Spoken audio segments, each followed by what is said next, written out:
Good morning, everyone. Hello, hello, hello. Welcome back to the channel.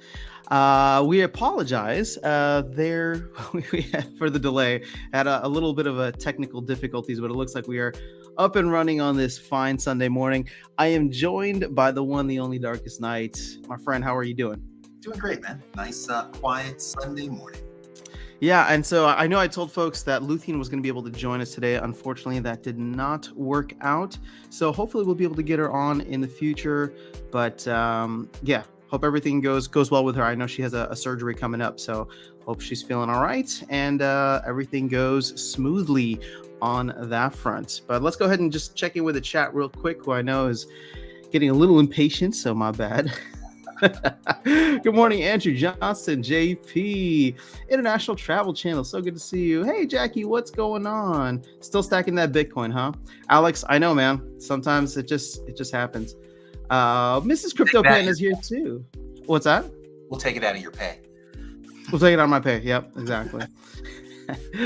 All right, thanks, Jackie, for keeping Alex in check. Liberty Guy is here as well. What's going on? How's your weekend been going so far? So far, so good, man. Almost about to make it to champion. So Nice. So sometime today I'll do it. So feeling really good about that. Using some of the new cards, the Soulman cards. Really? Oh, Really? Yeah. Now we had a good chat. Was it last week, right? Yeah. Was it last week or 2 weeks ago? No, maybe just last week with Tails. Oh, yeah. Where we talked about some of the cards. I don't know. We can jump into those again if you have any Yeah. more tips and pointers. Yeah, or maybe we just get a couple of games, right, and just try it out, Yeah. and just work that way. So We can set that up as well. I'll get the Mav. Actually, I have the Mav thing open on this computer. I can easily open it up. So, but we want to show the battle, so we'll get there. yeah. But awesome, man. Glad to hear you are making it to champ. The weekend has been good. I was up late. I'm not gonna say unfortunately. I was watching. Are you into UFC at all? No, but I did watch last night. I happened to be out, and there just happened to be some of the matches on the television, and it was kind of crazy. Yeah. Well, yeah. I mean, I've been following it for quite a few years now, and yeah, the main card, the guy came back after like 3 years off, so it was fun to watch because he like choked the guy out in 2 minutes. It was really impressive. So yeah, I am. It was fun. So it's been a good weekend. I'm ready to chat more about Splinterlands. Alex is asking me about. Did you find out anything about Splinterfest? No, I haven't heard anything, and I don't really have back channels into this, guys. So it's not like, and if they did tell me anything, it's not like I can come on here and be like, hey, here's the plans, right? So I would say we can ask about it on the next town hall, and then next time I have a meeting, which rarely happens anymore, but next time I have a meeting, maybe I'll try to bring it up. And just be like, I'm just excited because I really am to do this. But I was thinking, man, we had that conversation a while back, Atlanta and all that. If it doesn't happen this year, I think we just got to do like we'll call it the After Dark Fest. There you go. So here's the question. So here's the question, right? What is it about Splinterfest that you really miss and you're really inquiring? It's just the people. So if it's just the people, we can do that ourselves. Right? Exactly. And it'd be cool. We'll brand it differently. We'll do it After Dark Fest because maybe it won't just be Splinterlands. Maybe all the crazy things that you and I get into there here. You go. It's going to be combination gaming, conspiracy theorists. You have to bring. Everybody's got to bring a tinfoil hat. So there's a lot of stuff we could probably cover in that. But it'd be a good hang. So I'm down for whatever. Ooh, was it? Okay, I'm sorry. We gotta go. Yeah. International travels. Popped up when I saw that. Well, I haven't even read it yet. So Matt said something in a town hall a few weeks ago about staking infinite amount of cards on land plots. Do you remember that statement? I don't think he actually said that, but Aggie said it on Discord. So yes, there will be plots of land that you are able to stake as much as many cards. And the idea there is that like it's supposed to be a competition, right? My guess, and I think Virus is the first one who said it, so it makes sense. But my guess is that it's going to be for SPS, maybe in the arenas that you can build on your land. If you remember that, where it's just like you can choose which kind of building, right? And each kind of building can be good for storing resources or building or refining resources, all that. But there will be certain plots where you can build an arena. Well, I think you can build it anywhere, but not all 150 lands are going to be earning SPS. Some of them will just be earning the resources. So the plots that are earning the SPS, which is like over 6 million SPS per month, will be the ones that have arenas built. And I think it'd be cool. It would be a cool idea where it's just like, depending on how many cards you're staking as a proportion of all the other arenas out there, which can all do infinite staking. I mean, that, you get that little balance of the SPS. So similar to how SPS staking works now, right? You get a certain percentage based on that. So I see you pulled up the land stuff, Darkestnyte. Should we jump into it? Yeah, let's do that. Because I mean, we're talking about land. It's funny. I've been listening to and talking to a lot of people about land, and mentally, people think it's going to be something like Civilization or something like that. What are your thoughts around that? Okay, so I'll probably lose some folks here, but I've actually never played Civilization, so I don't know.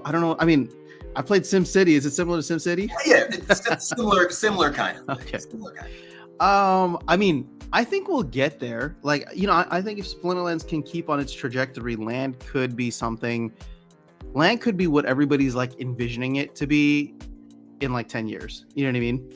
Like it could take a while. Early on, I think it's just going to be set it and forget it. You come in, you get some resources, and it's going to be this separate game that supplements or complements the card game, right? Because early on, it's going to be, everybody's going to be going for resources. And I actually think, okay, so I've been like somewhat bearish on land, right? But I actually think early on, it's going to be insanely profitable because the resources will be so scarce, and you have people in the game that want to play at the highest levels and have access to everything right away, right? I'm talking about the guys who are paying $50 for a Shaunus right here, but I wasn't doing that because I wanted to have a max with Shaunus. I'm just talking about the people who will just clean out the market early on because they're like, I need to have this spell, I need to have this item, and I'm going to buy out everything that's there, all the resources that I need. So I actually think it's going to be very profitable early on, which gets more people to jump in and start developing their land, start earning the resources, because they're like, well, this wood's going for like $3 per whatever on the secondary market. Let me like build up my land plot and start getting it. And then of course, as we get more and more over time, the value will start to normalize and go down and be split. Yeah. So here's my hope, right? I hope it's just a totally separate, like completely separate, where you'll do the resource trading. Like those games are fun, right? Games like SimCity and Civ, where you generate resources. You may sell them to other factions in game, but they're just fun to play, right? There's a reason why those things are as popular as they are. And I'm hoping that they use some of that, right? It's this same conversation we've been having the last couple of months, right? Am I an investor or am I a gamer? And the reality is, I think sometimes we're both, right? Sometimes we want to be an investor and sell some of this stuff, but sometimes we want to play a cool game. So I'm hoping they start with the game first, right? Yeah. Well, I mean, ultimately, I think that's what this whole Secret of Pretoria thing is. Now, here's the problem, though. I think it's just going to play on people's egos, which is fine because that's kind of what you want. But I don't think there's going to be like a game element to it. It's just going to be like, hey, are you willing to spend more money than the other person or stake more cards than the other person to get the Emperor title? And some people are going to say yes, right? So, is that you? Do you want to be Emperor? I don't know. I'm thinking about it though. Like I'm like, what Emperor title? Huh? I was like, what Emperor? Is there an Emperor title? I believe so. I think for the top person in a region, I think they can get the Emperor title if they do certain things or contribute the most in terms of like overall DEC or whatever. But still, I mean, I just want to participate, and the idea is that like you can participate no matter where you are, even if you own one plot of land and it's a common desert. Like if you do whatever the minimum threshold is, like you could still just be, or you could not just, but you could still be Lord Darkestnyte the Gambler, right? Or whatever. What title do you have on in game? Right now, I have the Gambler. Yeah. Oh, you have the Gambler, so you'll be Lord Darkestnyte the Gambler, right? And then I don't know what the hierarchy is, but as you go along, you become like the Duke or the Baron or the Oh yeah. But I do like the sound of Emperor. Yeah, I mean, it'd be pretty sweet. So, all right. So Alex is asking. I asked because you said you were going to look into it. Yeah, I mean, I will look into it because if it's not going to happen, So let me put it this way. I am trying to look into it. I'm not going to like just bark or shake every tree within the company because I'm not. It doesn't work like that for me. But I do want to find out because if it's not going to happen, then I think we definitely want to make some kind of unofficial Atlanta meetup happen later this year. So I want to challenge Tails to a live debate. I mean, you're on the wrong channel, man. You gotta go to his. Although, does he live stream? I don't think he live streams. Oh no, he live streams on Splinterlands TV. So you'll have to go to Twitch to challenge him to a live debate. And if you do that, make sure you come with your facts and figures correct. Yeah, he's got his numbers. Hurry up, otherwise. Yeah. Liberty Guys down for the After Dark meetup. There you go. See, I think the unlimited card thing was for Secret Pretoria. Oh, it could be that too, Alex. So that's a good thought. They'll have lords, princes, kings, and emperors. There we go. I like the sound of Lord Darkestnyte. Lord Dark. I mean, it's just solid, right? I like the prefix titles. They add a little bit more. Good morning, Harris.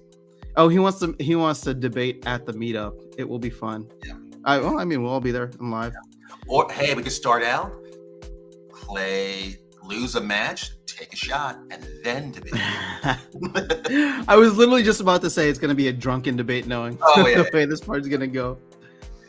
Oh man, but we're gonna have to do some drunken. Man, how come we haven't? Why have we not done drunken lore yet? We really need to. You have to prepare, right? You have to prepare. We just have to talk about it, sit down, and just decide which lore we're gonna talk about. Because how you do it is you let somebody read some lore, right? A whole bunch of lore, which there is enough out there now, right? And then I mean, there's plenty, right? And then you go away for a couple hours and drink, and then they have to recite back to you what the lore was, right? So which is the right one? Okay, all right. Well, that this is the first time I think we've actually talked through the mechanics of what drunken lore is. So, I'm there. I'm there when you're ready. All we need is a microphone. So, but I'm almost. I just feel like we. Maybe there's a way we could do like some kind of like side project that helps the game like have more content. Like, I mean, everybody wants to hear you narrate the lore. And I know we have like voiceover actors officially, but you know, they only do whatever they're contracted to do, right? Right. And especially it's a lot of the newer cards. Yeah. But there's a lot of older cards that have some fun lore too. Yeah. So. Oh, well, I mean, my favorite of all time is Chain Golem, right? Mm-hmm. And that card only generates more lore questions, right? Like, who is Archmage Arius's brother, right? And why is he so pissed, right? So, like, that's a story right there that no one knows, right? So, I just feel like it'd be fun if we had the time or made the time. We could do this thing with like drunken lore and then almost create our own like fan fiction. Just the wildest ideas that goes in parallel to what the team is actually doing. Oh, yeah. But you know, they're gonna go on their own schedule where we can have fun with it and be like, oh, and then Chain Golem smacked up his Archmage Arius, walked out the door. Even better, you can just make some songs out of it. I mean, actually, I know Keys would definitely want to put in some of the lyrics, right? So I'm dying to do that. So just pick something. Then we can do the drunken lore to the music. This is what we came up with while we were doing drunken lore. Yeah. Well, this is getting closer and closer to a possibility now. Yeah. Because you know, like drunken lore leads to tales written by the bard, right? In a pub or whatever. Oh, yeah. So. Now I'm thinking about it. I'm sorry. Do you want me to share your screen? You had land up, so I don't know if you want to show. Yeah. Oh, do I still have land up? No, you don't have it anymore. Sorry, I can see the preview screen, but I'm not sharing it yet. Yeah, so I was hoping somebody would maybe challenge me to a game while we're just chatting. Oh, let's do it. I'll Oh, you challenge want you to? to one. Yeah. Okay. Yeah, but let me give me a second. I want You want to go to Mav or no? Yeah, I mean let's go to map because otherwise you're gonna. Oh, maybe. Let me just open it up here. All right, I got Mav up. Yeah, this is my reward for participating, is to play matches. Participating in the stream. Yes. Well, let's do it, man. It's right, simple and it's fun. How's this not a win-win? Yeah, so I'm gonna open up a bunch of packs. All right, you want to send me a? Well, hold on one sec. So one of the problems was I didn't have Yasik because I didn't open up enough Chaos Legion packs. So I'm gonna open up with 200. Maybe I'll get one. Wait, don't you just get every card? No, you don't. So they gave you a bunch of new ones, but in order to get all the summoners, which again I have no Yasik whatsoever, but they give you, what is it? A couple of, oh, look at that. I got a Lily. Oh, you're right. I that don't was have a one. Yasik. Yeah. Oh, okay. I have. So you know what? Yasik probably came out before they did the whole new Mav server thing. So, and especially with Lily, I think you really want to have a Yasik. So, that's only a matter of time. Either. Yeah, I don't have a Yasik either, but I'm gonna risk it for now. Okay, give me 1 sec. Almost done. Mainly because I know if I try to do anything on the computer, it's just gonna get destroyed. All right, here we go. I'll send you an invite now. You know what's interesting? This feels like the calmest time in Splinterlands. Like if you remember in like December, I mean, there was a lot of salt, right? Right now, yeah, good, right? I feel like the team is delivering on what they said, right? That was a thing, right? The layoffs in December, and then they said, hey, as a result of that, we're going to really be focused on delivering the roadmap. And I gotta say, man, I mean, the timing is not 100%, right? It's taking us longer for some things, right? But that's to be expected. But they really have been focused, right? Like sometimes you see them get a little loose focus and they snap right back, right? And that's been really good. Well, I would say since the beginning of the year, they haven't really lost focus. They've been a little slow on certain things, and looking at you, tower defense. You know, I just like, I don't know what else to say about it. I'm like, I'm just obviously wanting it here. It's like everybody else. I just get frustrated because it's like, don't give out time frames. Just don't give out like deadlines until you like know that you can hit them, right? And it's like, if it's gonna take longer, then it's fine. Like if in January they had said, you know, like.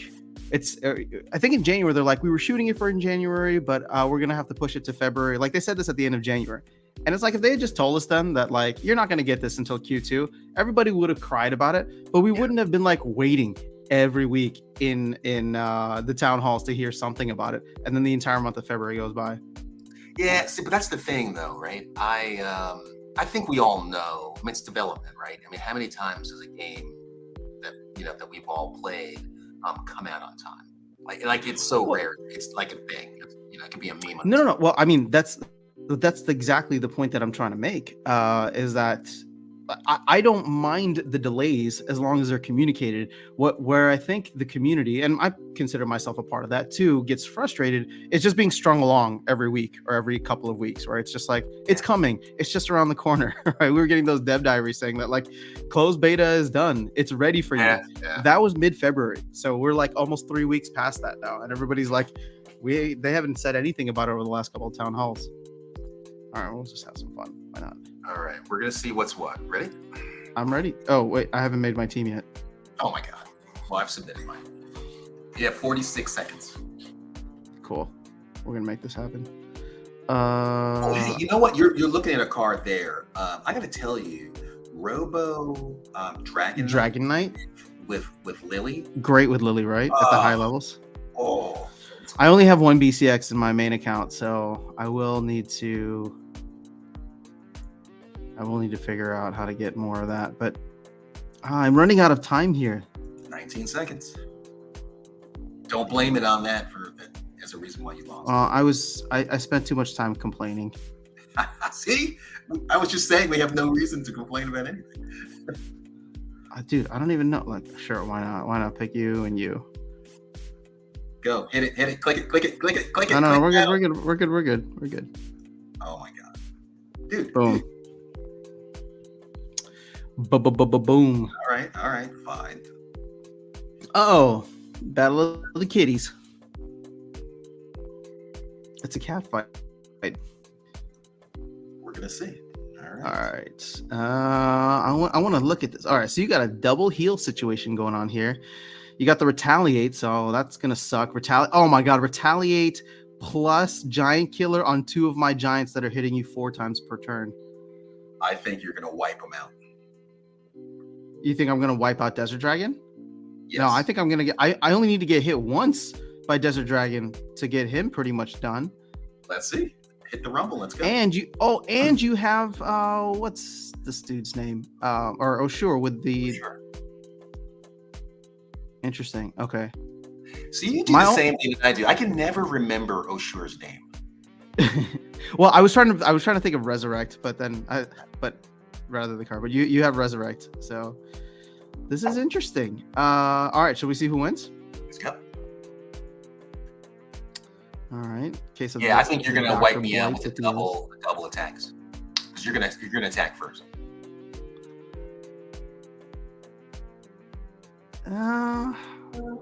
We'll see. Oh, well, there you go. You did so. Oh, you know what it is because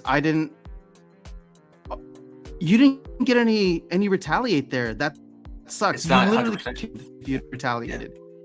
Yep. It is 100%. Well, I know retaliate isn't 100%, but you would have hit for sure because of Kitty. So all I'm saying is you got hit 4 times. Yep. So hold on, I'm pausing. You got hit 4 times, but you only retaliated 1 out of the 4 times. So your RNG sucked on that one. Yes. To my benefit. Well, at least as long as you acknowledge it. Well, that's what we're doing, right? We're trying to figure out like, oh my gosh, I had a game yesterday, or 2 days ago, whatever it was, that it said I was going to win 100% and I lost. I have seen that too. Yeah, it's not 100%. Yeah. And it was a game where what's it called? My Deep Lurker and Demon Shark were going up against what's his name? The Serpent of Eld that has dodge. Oh yeah. And they didn't hit him the entire game, even with faster speeds. Yeah. And I was just like, this something seems broken here. Ooh, also, I posted in Mav chat last night because I had a game where Grum should have had a higher speed, but he didn't. Basically, he should have gotten +2 from Yasik and then -1 from Time Mage on the other side. But him and like Zenith Archer went back down to 2. And I'm not saying that I would have won that game, but going a full speed faster than everybody else. I don't know. So I posted. I'm just like, can somebody tell me what happened? And then nobody, like one person responded and they said it looks like a bug. And I was like, well, I feel cheated now. Oh. Nice. I'm gonna have fun with these cards. Why not? Actually.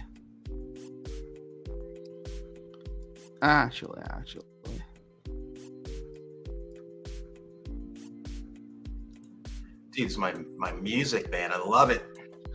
Got the jams going. We need some speed. There you go. Oh, but we're out.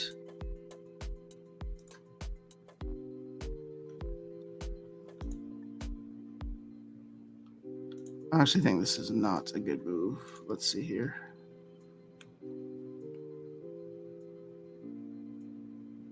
Yes, you're better. And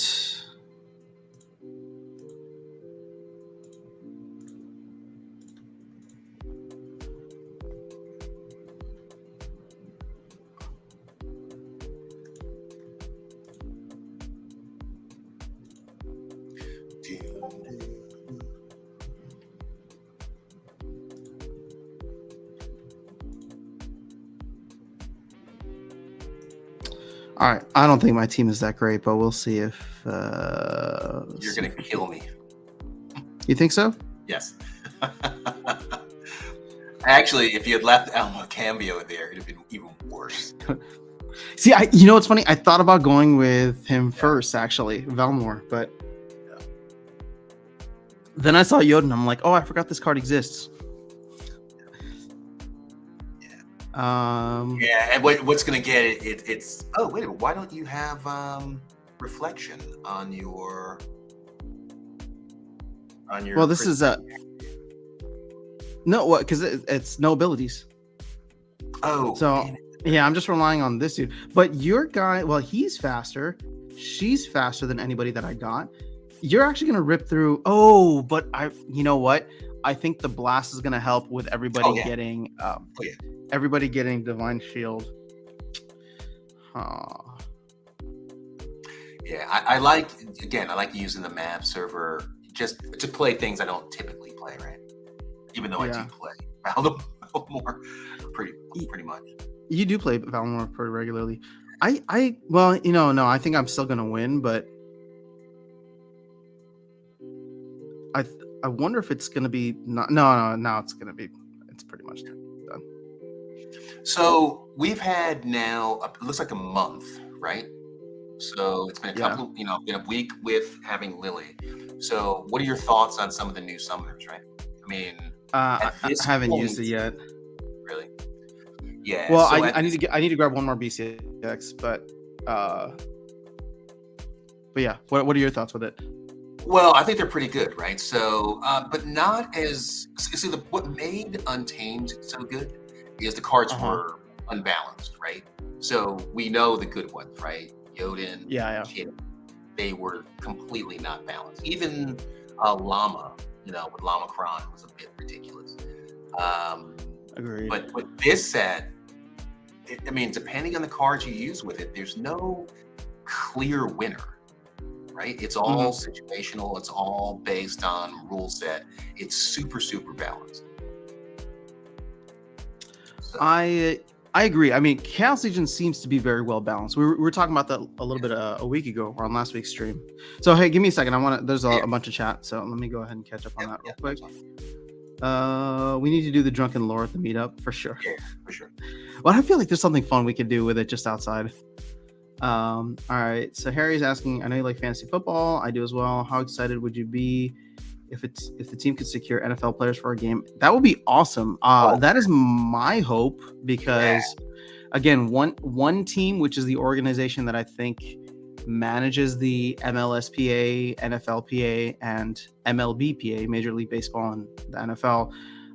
If we do a good job, or when I say we, but if the team does a good job with the GLS or GLG game, I would hope that there's some nice kind of connections that they could pass on. But I would be pumped. My hope is that we get an announcement this year for a new potential partnership within the game for GLS. I think that could really help it grow, and people could get excited because it's just like, whoa, if they're going to be launching a new game every year, that's kind of exciting. But the problem that we're running into is that they haven't launched the first game yet, so there's not even anything to like show off or get pumped about. I did not realize Robo Dragonnite was super cheap. It's under $14 right now. I'm assuming you have a max one already, right, Darkestnyte? Battle Beast, what's up? All right, Exotic Creations, Chuny, good morning. It's good to see you here. Lots of love to After Darkestnyte, especially Darkestnyte, being the perma bull he is. From perma bull, I'm not perma bull. Oh no, After Town can tell you, I'm not always perma bull. But right now I feel good though, so that is true. Darkestnyte is definitely more bullish than I am. More bullish more often than I am, I would say, in our conversations. You liking the latest Tales video? Is that the one that talked about like bots again. It was a good one, I think. I think everybody that is staking SPS should have access to the map server. It gives you an unfair advantage. So. Yeah. Allows you to test out different compositions without any penalization. We talked about this last time we streamed, right?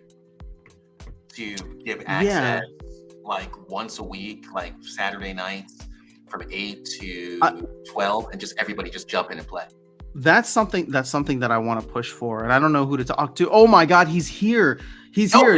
There's the guy. This is the person. All right, hold on, Darkestnyte. We're gonna have to take a minute here because I don't know if he saw the video or the last live stream. Can you jump in? So the team has to show that they can actually execute on delivering GLS game first. It makes no sense to want to go to the NFL if we're just going to bungle it. Okay, agreed on that. So that's why my hopes are for like the second half of the year. If we can get the first game out, then that'd be great. He says, not that I think the team won't deliver on GLS, but we have to show that it wasn't just luck that made SPL explode. More than anything, no partnerships until we deliver on the ones we have. Oh, okay. So I agree. That should bring everybody back to reality. It's not going to happen anytime soon. I see all the videos Saturday night. Oh, you did, dude. Yeah. Well, I mean, I don't know, man. Just 2 hours a month. Like, how much exploits could there actually be? I mean, I know there could probably be a ton of bot activity during that time, but think about all the people that we'd be able to bring. Like, I would be able to tell everybody to just come in, try out the game. You know, maybe you need a spell book, right? But it's just like you buy a spell book once for $10, give it a shot. Like, that's your entertainment for a Saturday night, and then you're good, right? If we do it like once a month, it's a big event. You come in. I don't know, man. I'm really excited about that. It too, right? Everybody's streaming their perspective on the same thing, right? So no matter where you go in the community, we're all focused on the same thing. Or maybe have it being like you need to stake a certain amount of SPS. So going back to this from Supreme Victory Network, I wonder if there's another way to give benefits to staking SPS, right? Access to certain things. Because, like, sure, buying 1,000 packs as a Mav makes sense. But what if you don't necessarily want to buy packs? What if you want to like help the ecosystem in other ways? Well, buying packs helps the company. Staking SPS helps the ecosystem, I would say. But still, it's just like, man, if you went out and got, I don't know what the threshold would be. What, 50,000 SPS, 100,000 SPS, and staked it? I know that's a lot. It'll be something, right? But at the same time, it's just like, if you don't want to buy packs, like the team Aggie has said multiple times that the best way to build a deck is individual cards. So if the CEO is saying don't buy packs, right, or like build up your cards, build up your deck with other packs, then you could be a super solid player in the game, super committed to it, but then never buy packs because you're following what the team says. But then you don't get access to the mass server. Yeah, I don't know that Aggie ever said don't buy packs, but he didn't say buy packs, but he has said buy individual cards. Absolutely, they've always said that, right? Yeah. So, yeah. But opening up packs is fun, right? It's a core part of like the Magic environment, right?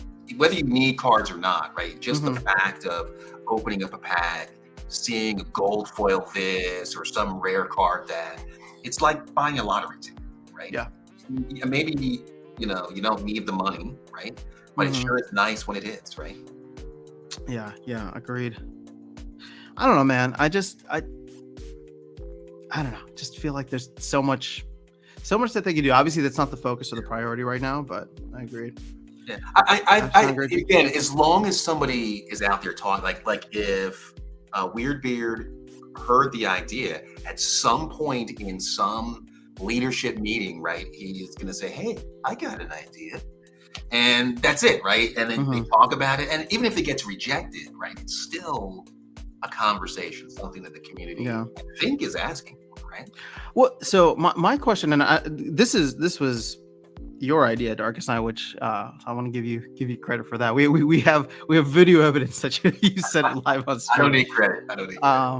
I mean, if you don't need credit, and I don't need credit. Weirdbeard, take the credit and run with it. Make it happen, man. Steal that idea and go. Steal the idea and make it happen. Let them know that there's real support for it. Yeah.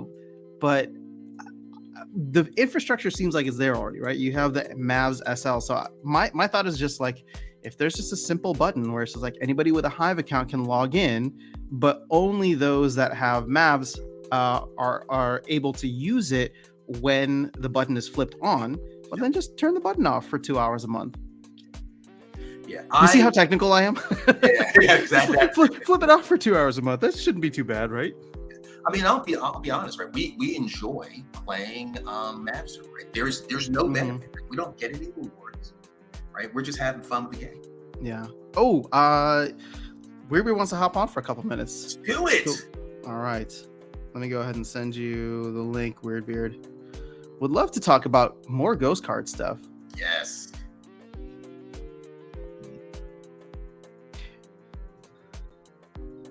All right, sent it to you on Discord. While you are making your way on, It was cool. See, this is a good Sunday morning. it's chill, man. Let's see. I see Flip saying, I wonder if the Warner partnership died. Warner now there going, oof, that would suck. We were all so excited about that last year. Thanks, Chuni, on calling out the GLX run up. I mean, I just wanted to explain it to people. It's just whale games. So Darkestnyte. Actually, I would love to get your thoughts on this before Weirdbeard hops in. Yeah. Somebody, or a group of people, I should say, within like the GLX community, bought $50,000 worth of GLX on Saturday, or 2 nights ago, I think. Pushed the price from 4 cents to 12 cents, and while it was at 12 cents, immediately burned it for essentially like 3 times the amount of GLUSD, and then they went and bought packs, and then the price came back down.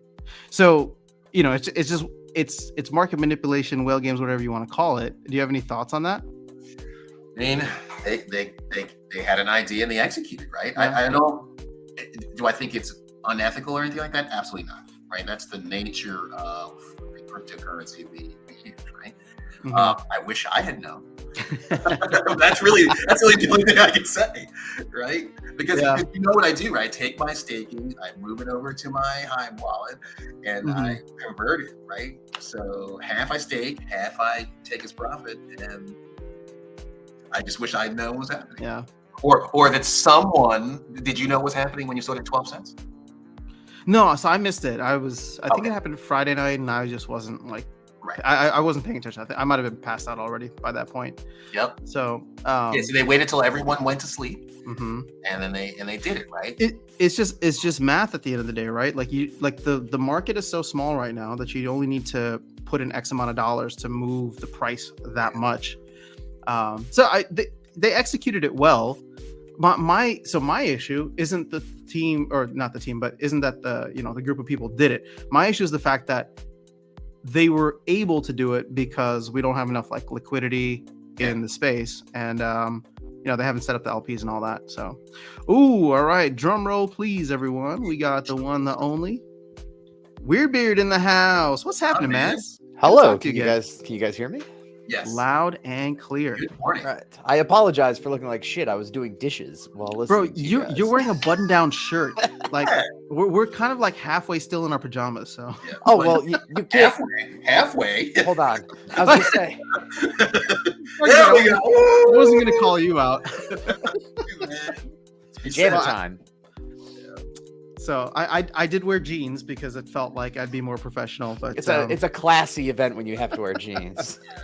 Right.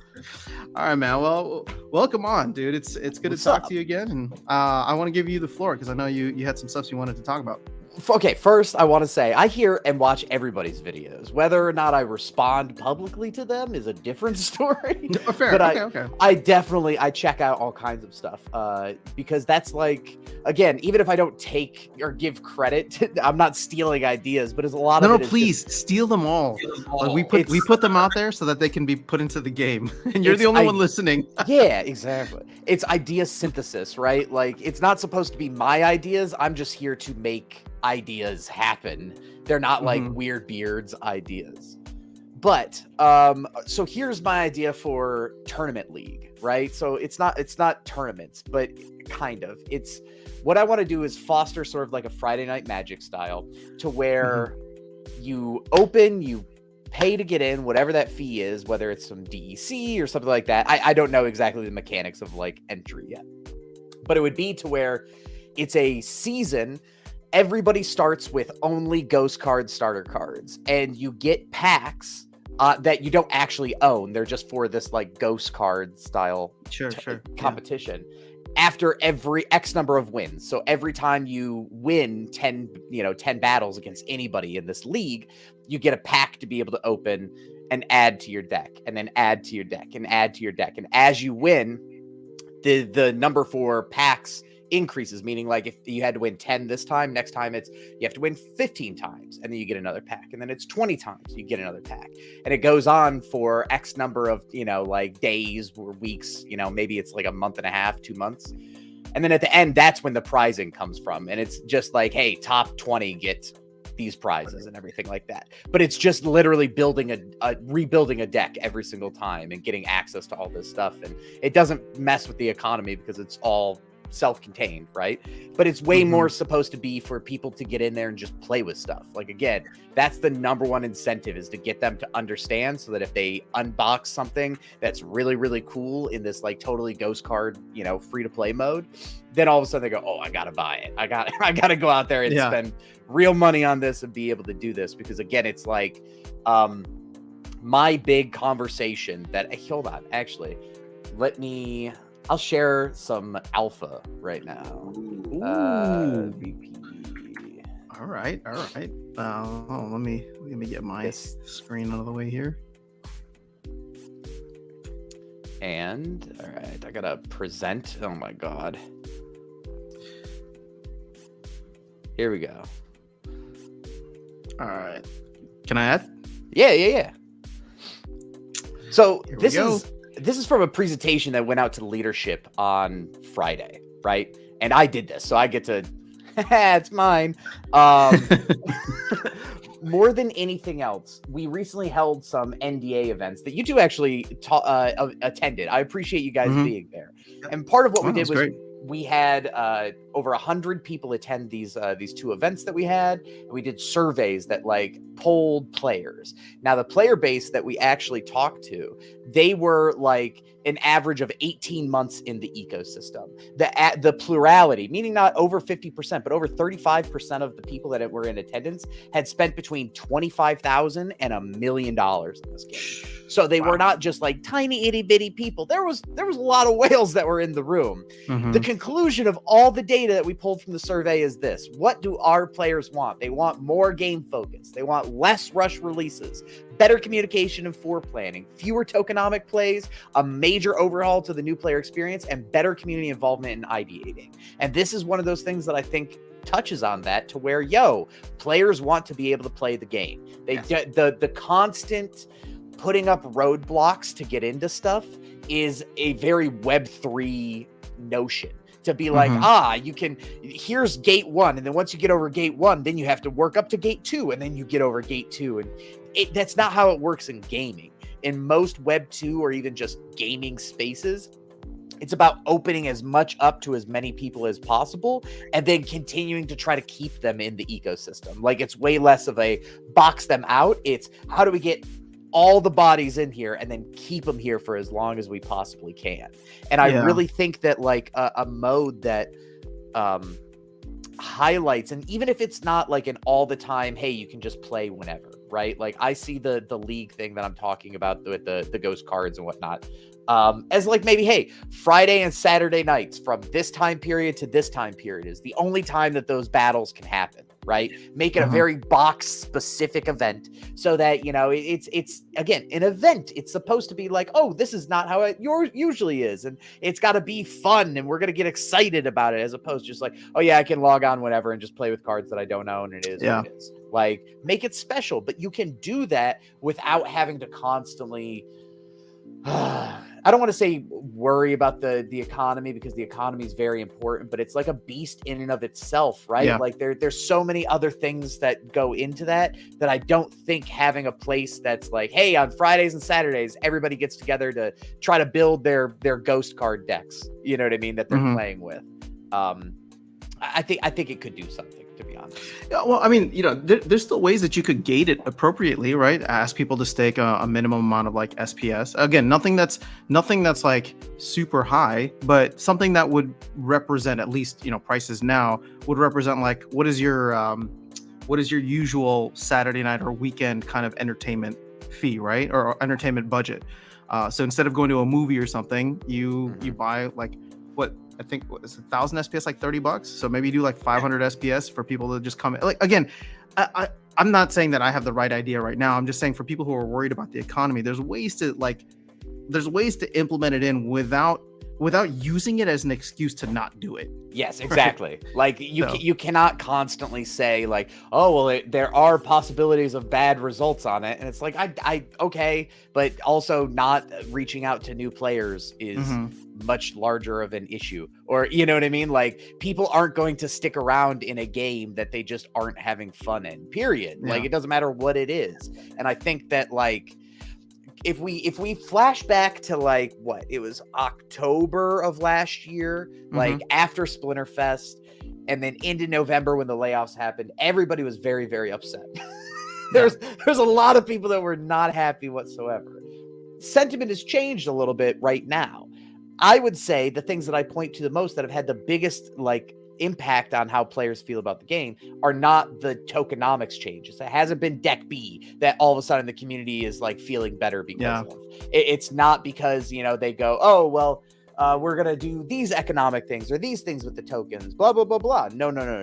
The things that have impacted it the most have been like soulbound reward cards, right? Which is that you play with, or things that have been about like, hey, we're fixing so that you can't go, but after you leave novice, you don't go back down to novice, or like things that like those quality of life changes are so much more impactful for the value of what they are than trying to like worry about like, oh, well, what if people get in there and they're having a lot of fun playing with the ghost cards? It's like, cool.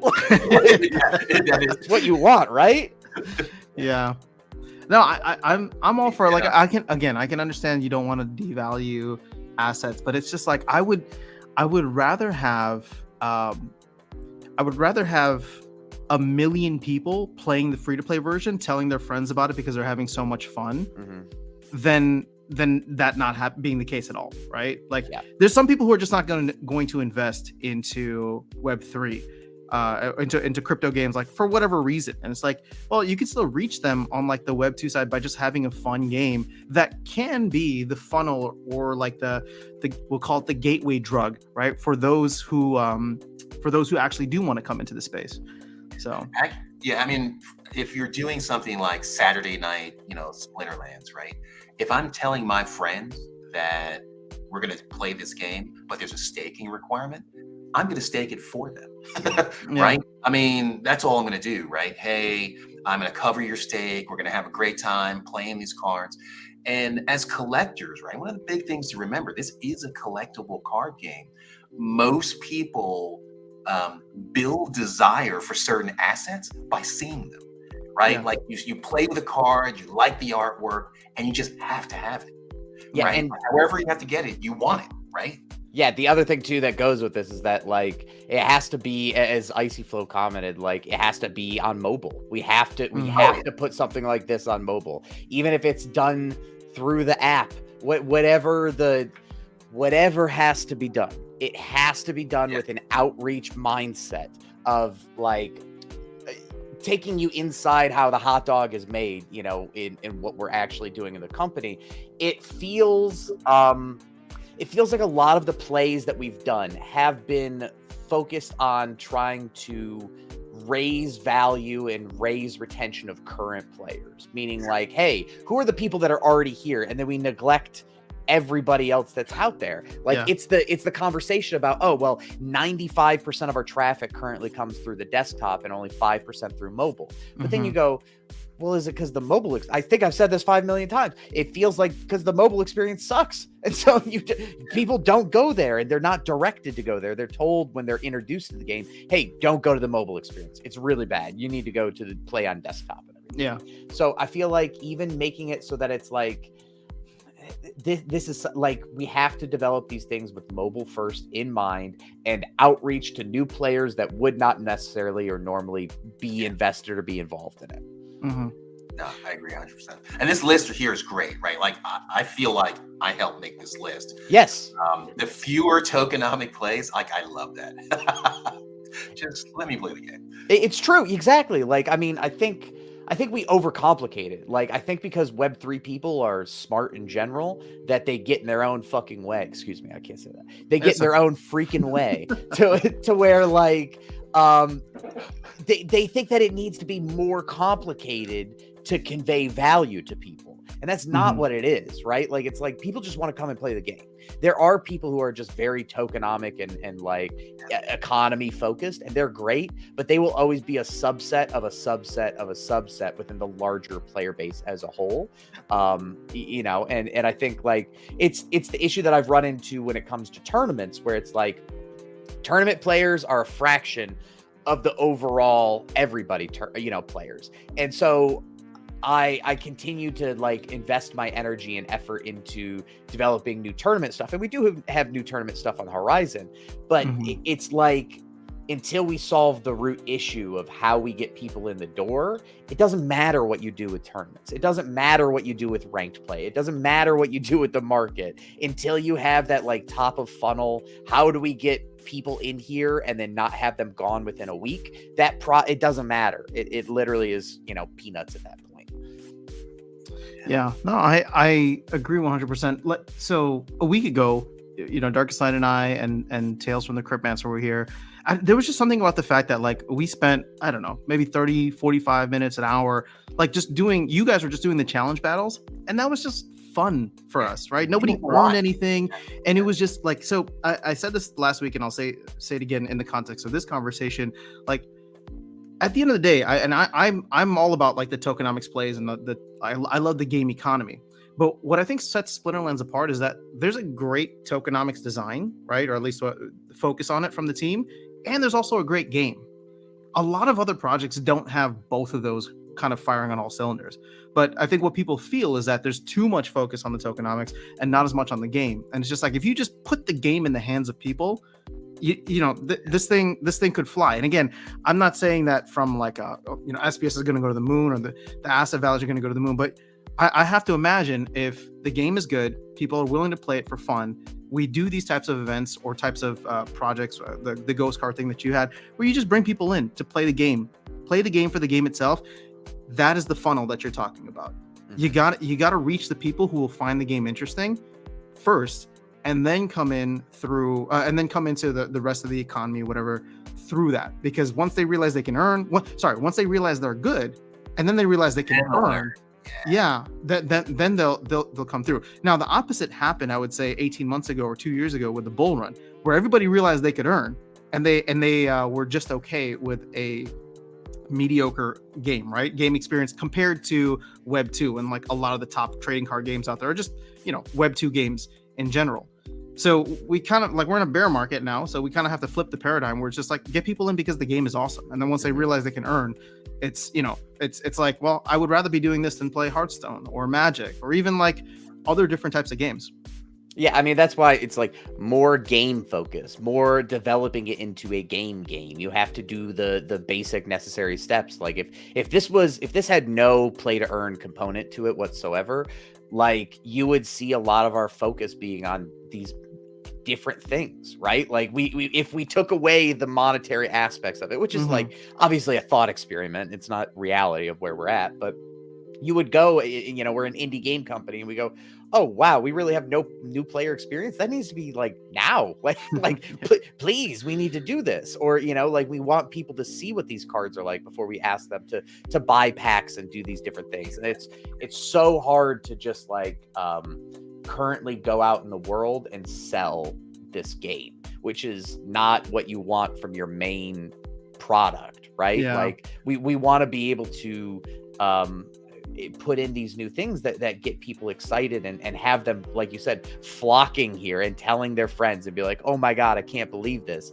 And we don't have that opportunity right now. Like, it was the entire thing of ghost card tournaments last year when we made them. We were like, please, these are supposed to be used for like when we get big Twitch streamers to come to the game so that they can stream them to their community, because they don't need $20,000 to be entering into, you know, non-bronze league tournaments. And so it's like a ghost card ranked league type thing that I think would work well. And it doesn't have to compete. It doesn't have to be like it's always available, so people will never actually have to buy, you know, cards or whatever. I think just doing limited scope stuff like this is what's going to have the highest value. Like value is the thing that you always have to use, and doing that is valuable to players, I think. Yeah. I mean, has that conversation gotten any traction? Is that something that you just recently thought of, or like what's the game plan for trying to get more of these ghost card types of things in? There's I mean, it's tough because like there's definitely two camps within the company, right? Like there's one camp that they believe that by raising asset values more than anything else, that's what attracts players. They think, hey, we saw a bull run last time and a huge spike in players because asset values went through the roof. And so they think that if we are not doing things that brings value to the assets that people already hold, that we will not attract new people because they're not looking to speculate. Nobody wants to go into a game where everything is worth sub a penny, you know, when part of your selling aspect is that. And I agree, but I think our like way to do it is different because they think that it's very much economy play and like scarcity, where I believe that like engagement, entertainment, and excitement are the things that drive asset values more than anything else, right? Like if you bring in 1 million people, asset prices go up. Even if if 1 million of those people are, you know, or 750,000 of them are free to play and only 250,000 are, you know, buying, it's still like a much larger thing. And the other part of it too is that it's really funny when you look at game markets and game economies for something like Clash of Clans. When they put in a battle pass, when they put in their stuff, they actually made it to where they had more people, or they had more people paying less money, and the economy still went up, right? So like one of the ways that we have this big barrier where it's like, hey, you have to spend $300 to have a competitive deck in silver and above, right? $500. The way that you get that to be more manageable is that you have more players in your game that are buying and selling the cards. Value, or the amount that somebody would have to pay to get into silver, would be lower, but there's more people that are moving into silver, if that makes it seems like an opposite thing, but it's just more it's spread out, like, right? Instead of having to rely on 1,000 people to spend the $200, you can rely on 5,000 people to spend $100, which is half the price, but it's still, you know, more money overall. So that's interesting because that's basically how I found the game, right? Is I was looking for a Web3 replacement for Magic, right? I've played Magic since the 80s, right? Since Data 3.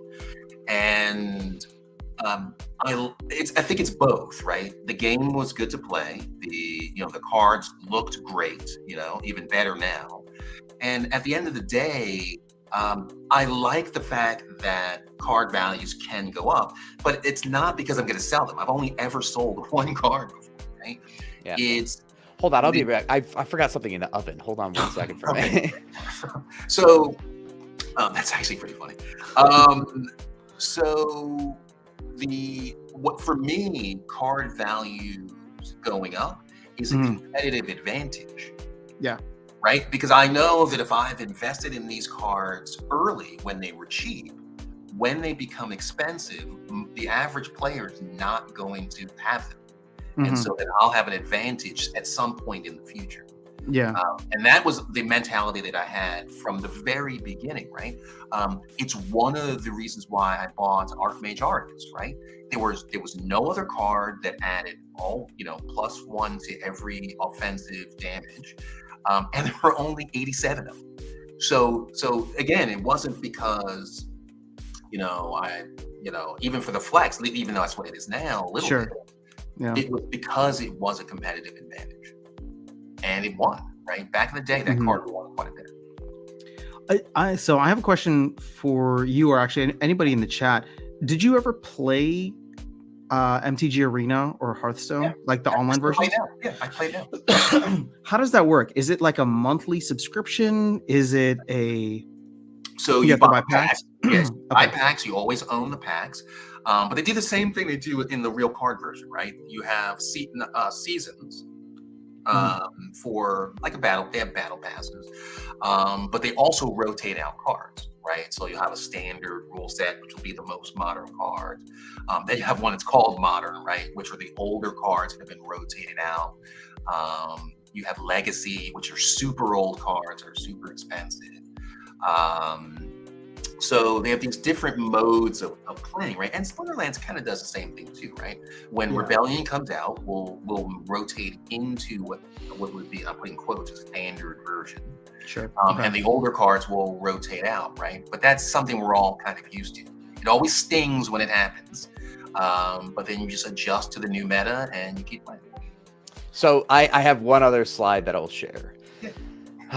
All right, this one makes me a little anxious, but Well, don't do anything that's gonna. Yeah. oh no! It's Oh, anxious. okay. It makes me anxious because it's like it's a not fun conversation. Oh, okay. All right. Well, we're all about that.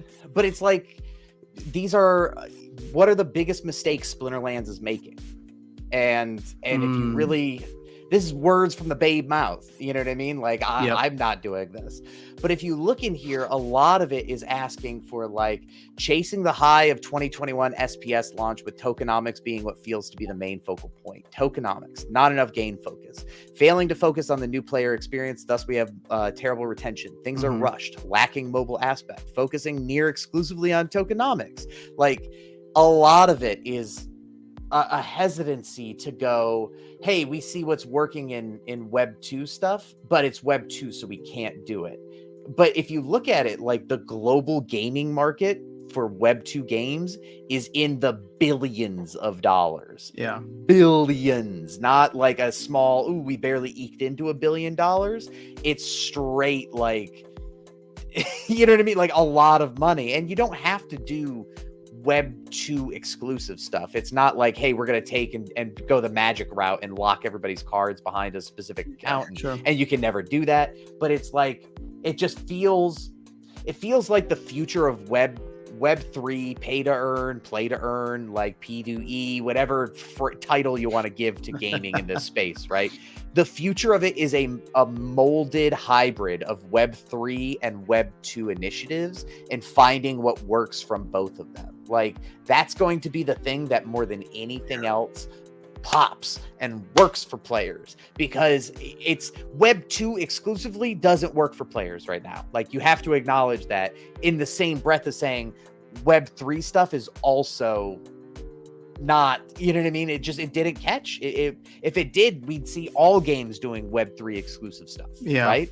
And they're not, because it's rejected by a lot of gamers, not just based on the fact that there's like, blockchain stuff attached to it, but it's also in the sense of like, hey, it's kind of tough to it's tough to get new players, and it's tough to educate them on how to do these things. And it's tough to get them to feel comfortable with like, hey, now you have to, have wallets, and you have to transfer, and you have to know this, and you have to know that, and you have to know this. Like, trying to make a melding of the two things, I think, is going to be what makes players the most excited about the future of not only Splinterlands, but like Web 3-ish gaming. Yeah, that list was interesting, right? I always, whenever After Sound and I are talking, we talk about what does the game look like a year from now. It's a common theme that we have. I wonder, looking at your list, what if those mistakes hadn't been made? Dude, where would we be right now? Yeah. Right? And again, I mean, maybe not, Nirvana, right? But it might be a lot better, and there's no way to really know. But I think just having a list like that, you can start to think about what a resolution actually looks like. Yeah, and I think it's like that future planning is something that doesn't happen in most Web3 spaces, right? Like, they're so glued to graphs and seeing like number go up, number go down, number go up, number go down. Like, that's the immediate future that they see, where it's more like, hey, we should have been panicking about this moment right now when we were in the middle of that bull run, when we saw all those players that were there and we go, how are we going to keep these people here? Like, we now have 10,000 people in our restaurant and no chef that's cooking on a regular basis for them. This is a problem. And so like, I just, new player experience, and new player experience is a very broad umbrella because it's not just like tutorials, right? It's also new gameplay modes that target, newer players, things that are marketing adjacent, like things that we can do that are good and able to be marketed to people outside of the ecosystem.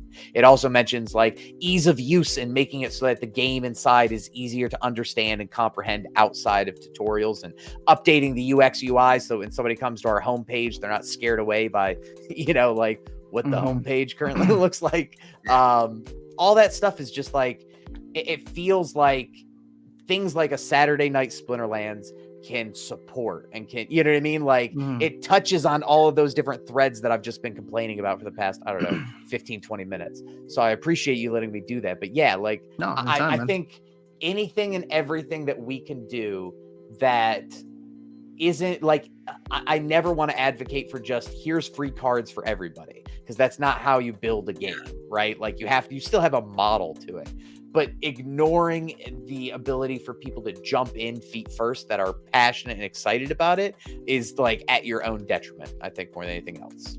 Yeah. I always bring it back to the fantastic artwork on the cards. I mean, just letting people experience and play with them, even if they don't own them, it'll generate that desire to see more, right? I mean, that's how I got started, right? That's how maybe After Sound, you came during that big bull run, right? But you're still here, right? If you were just here to make the money and experience the bull run, you'd have been gone to looking at something else, right? Something else kept you here, above and beyond just making a couple of bucks. Yeah. And to Weirdbeard, I think you brought up a great point that I feel like should be balanced out a little bit more, or at least maybe even just addressed head on. But there's definitely a cohort of people who feel as though, like, if it's Web 2, we shouldn't do it at all, right? So like, and that to me is a little too tunnel vision, because it's like, as you said, like Web 2 games are in the billions of dollars, right? So it's just like anytime something comes up and people are like, oh, that's Web 2, we don't want to do it. I'm just like, well, hey, let's actually see what it looks like. I'm not saying that people shouldn't own their assets. I'm not saying we shouldn't focus on game economy, because that is very different, right? An open economy versus a closed one.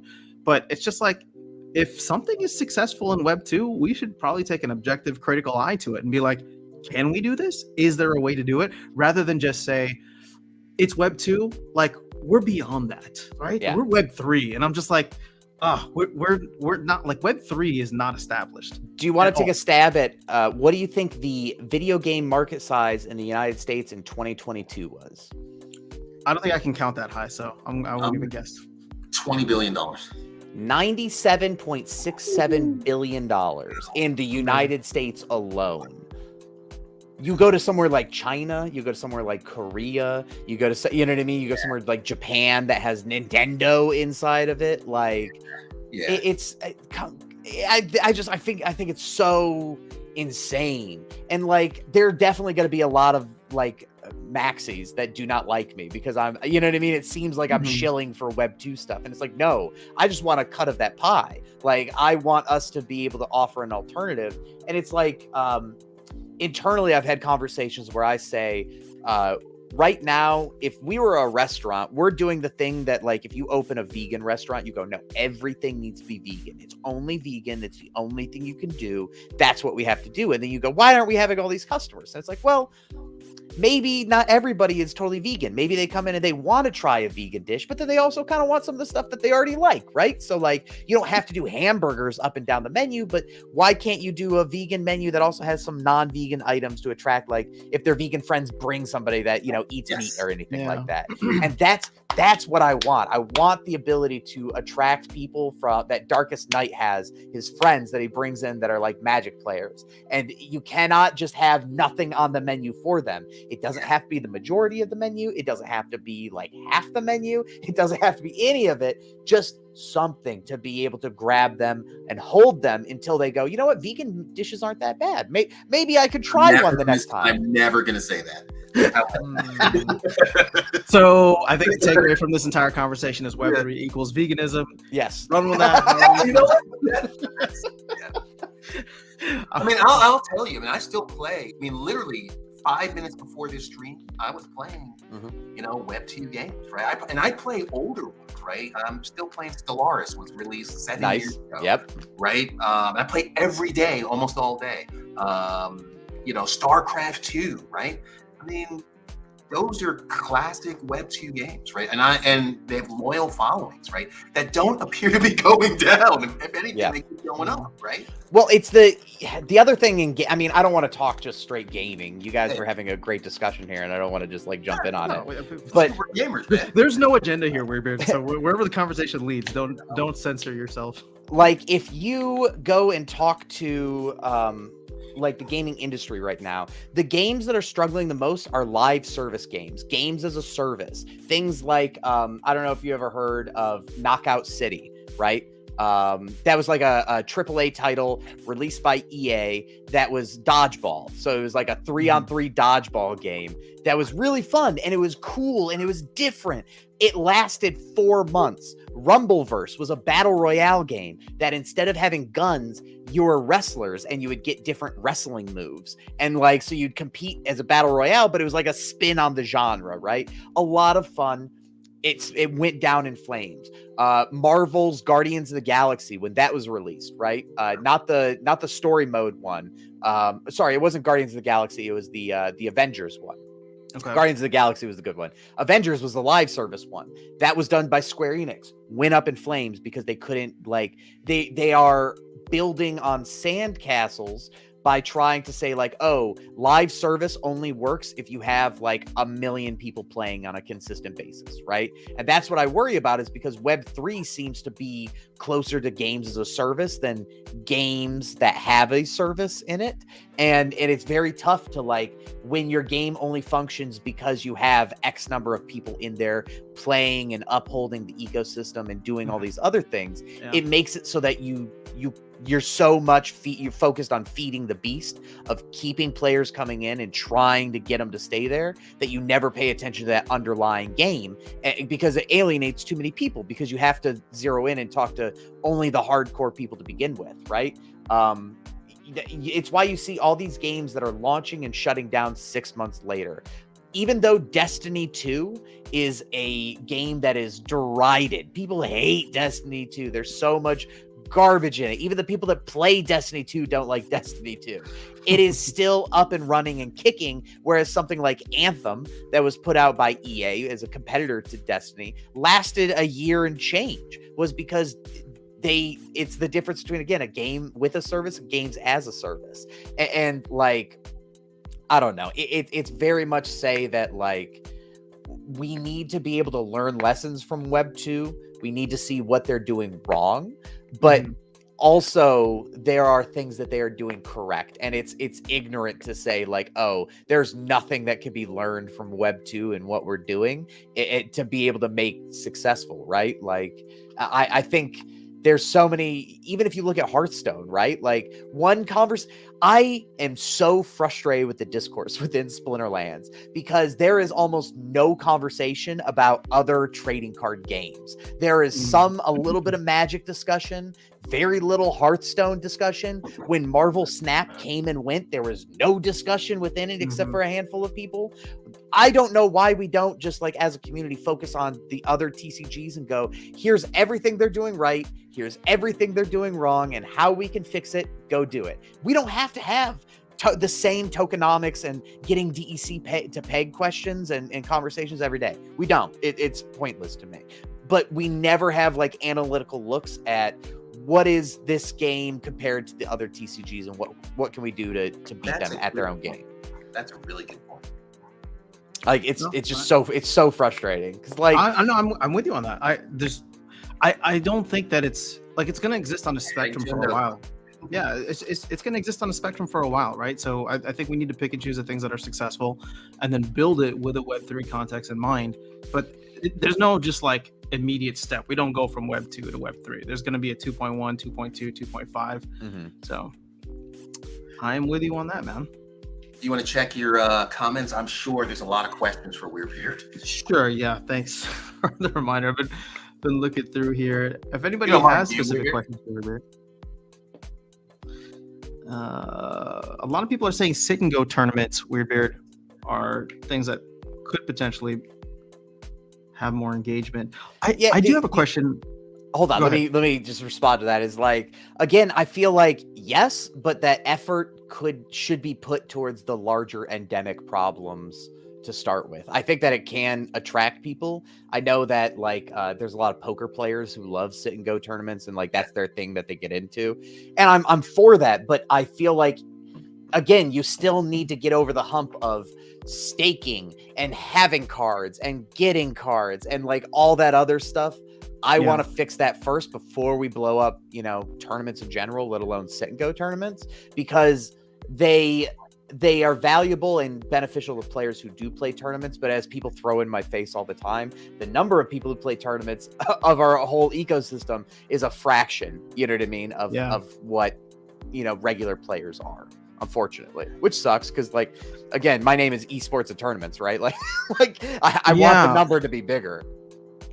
Hey, Weirdbeard, let me ask you a question. Yes. If there was one thing that you would determine needs to get fixed first, if you were acting, right, and you get to do whatever you want, right, what would you fix first? Just one thing. That's tough. It's tough.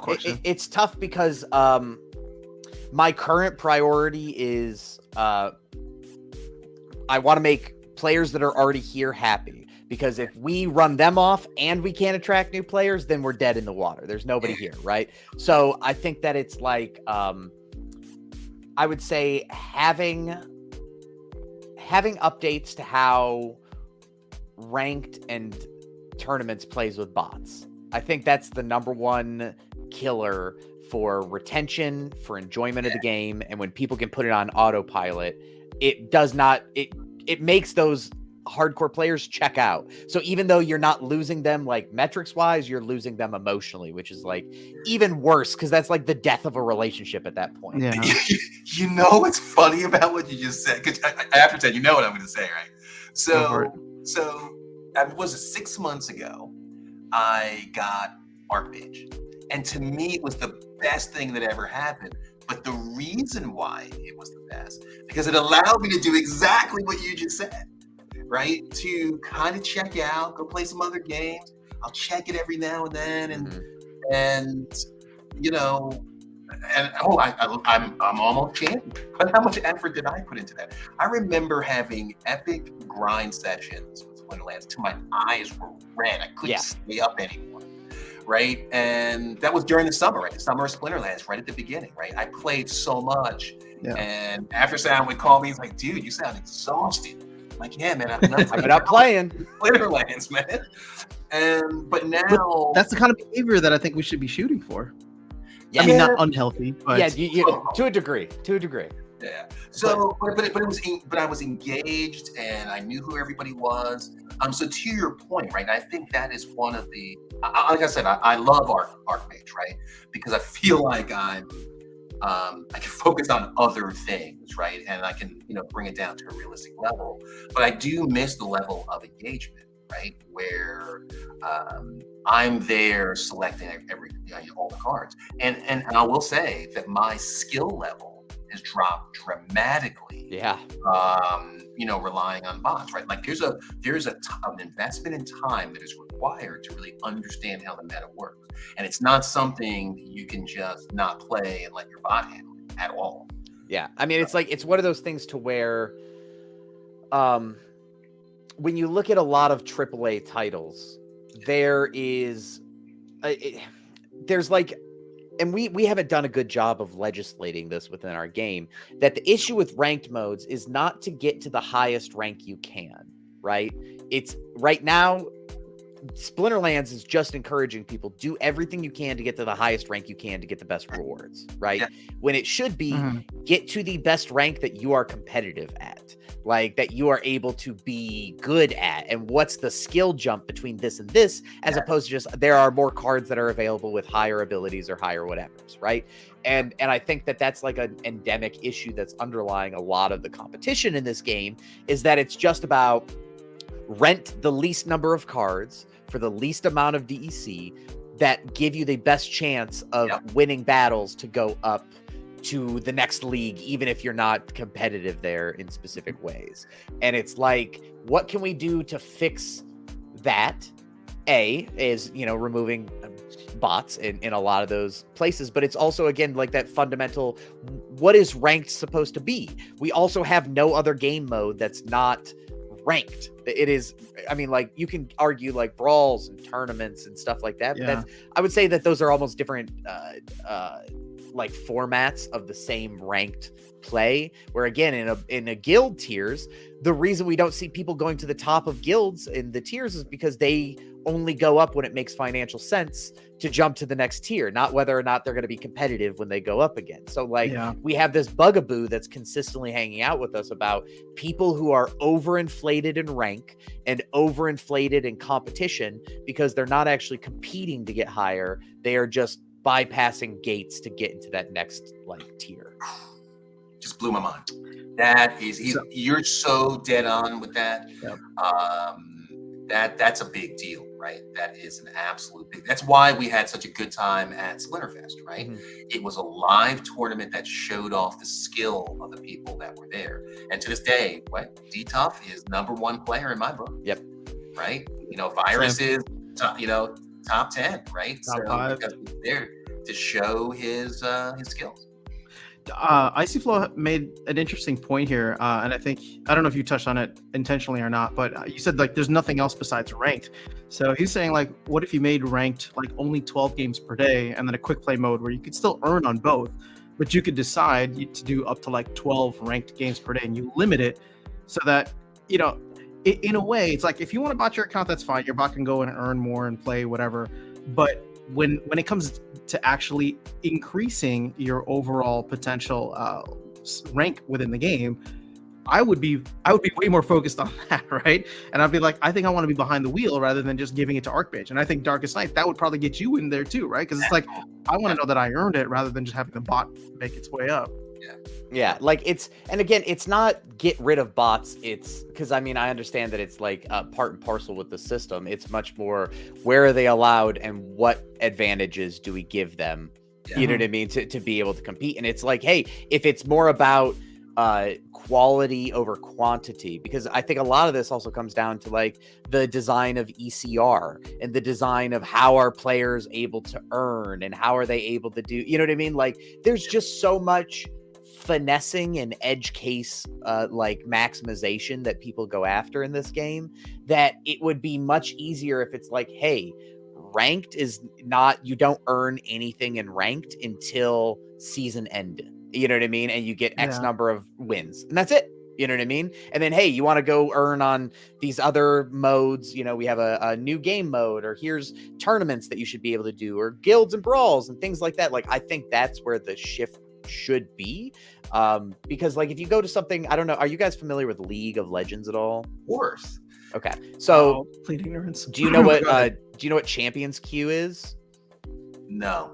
So Champions Queue is for the top 500 people from the previous season that they get their own.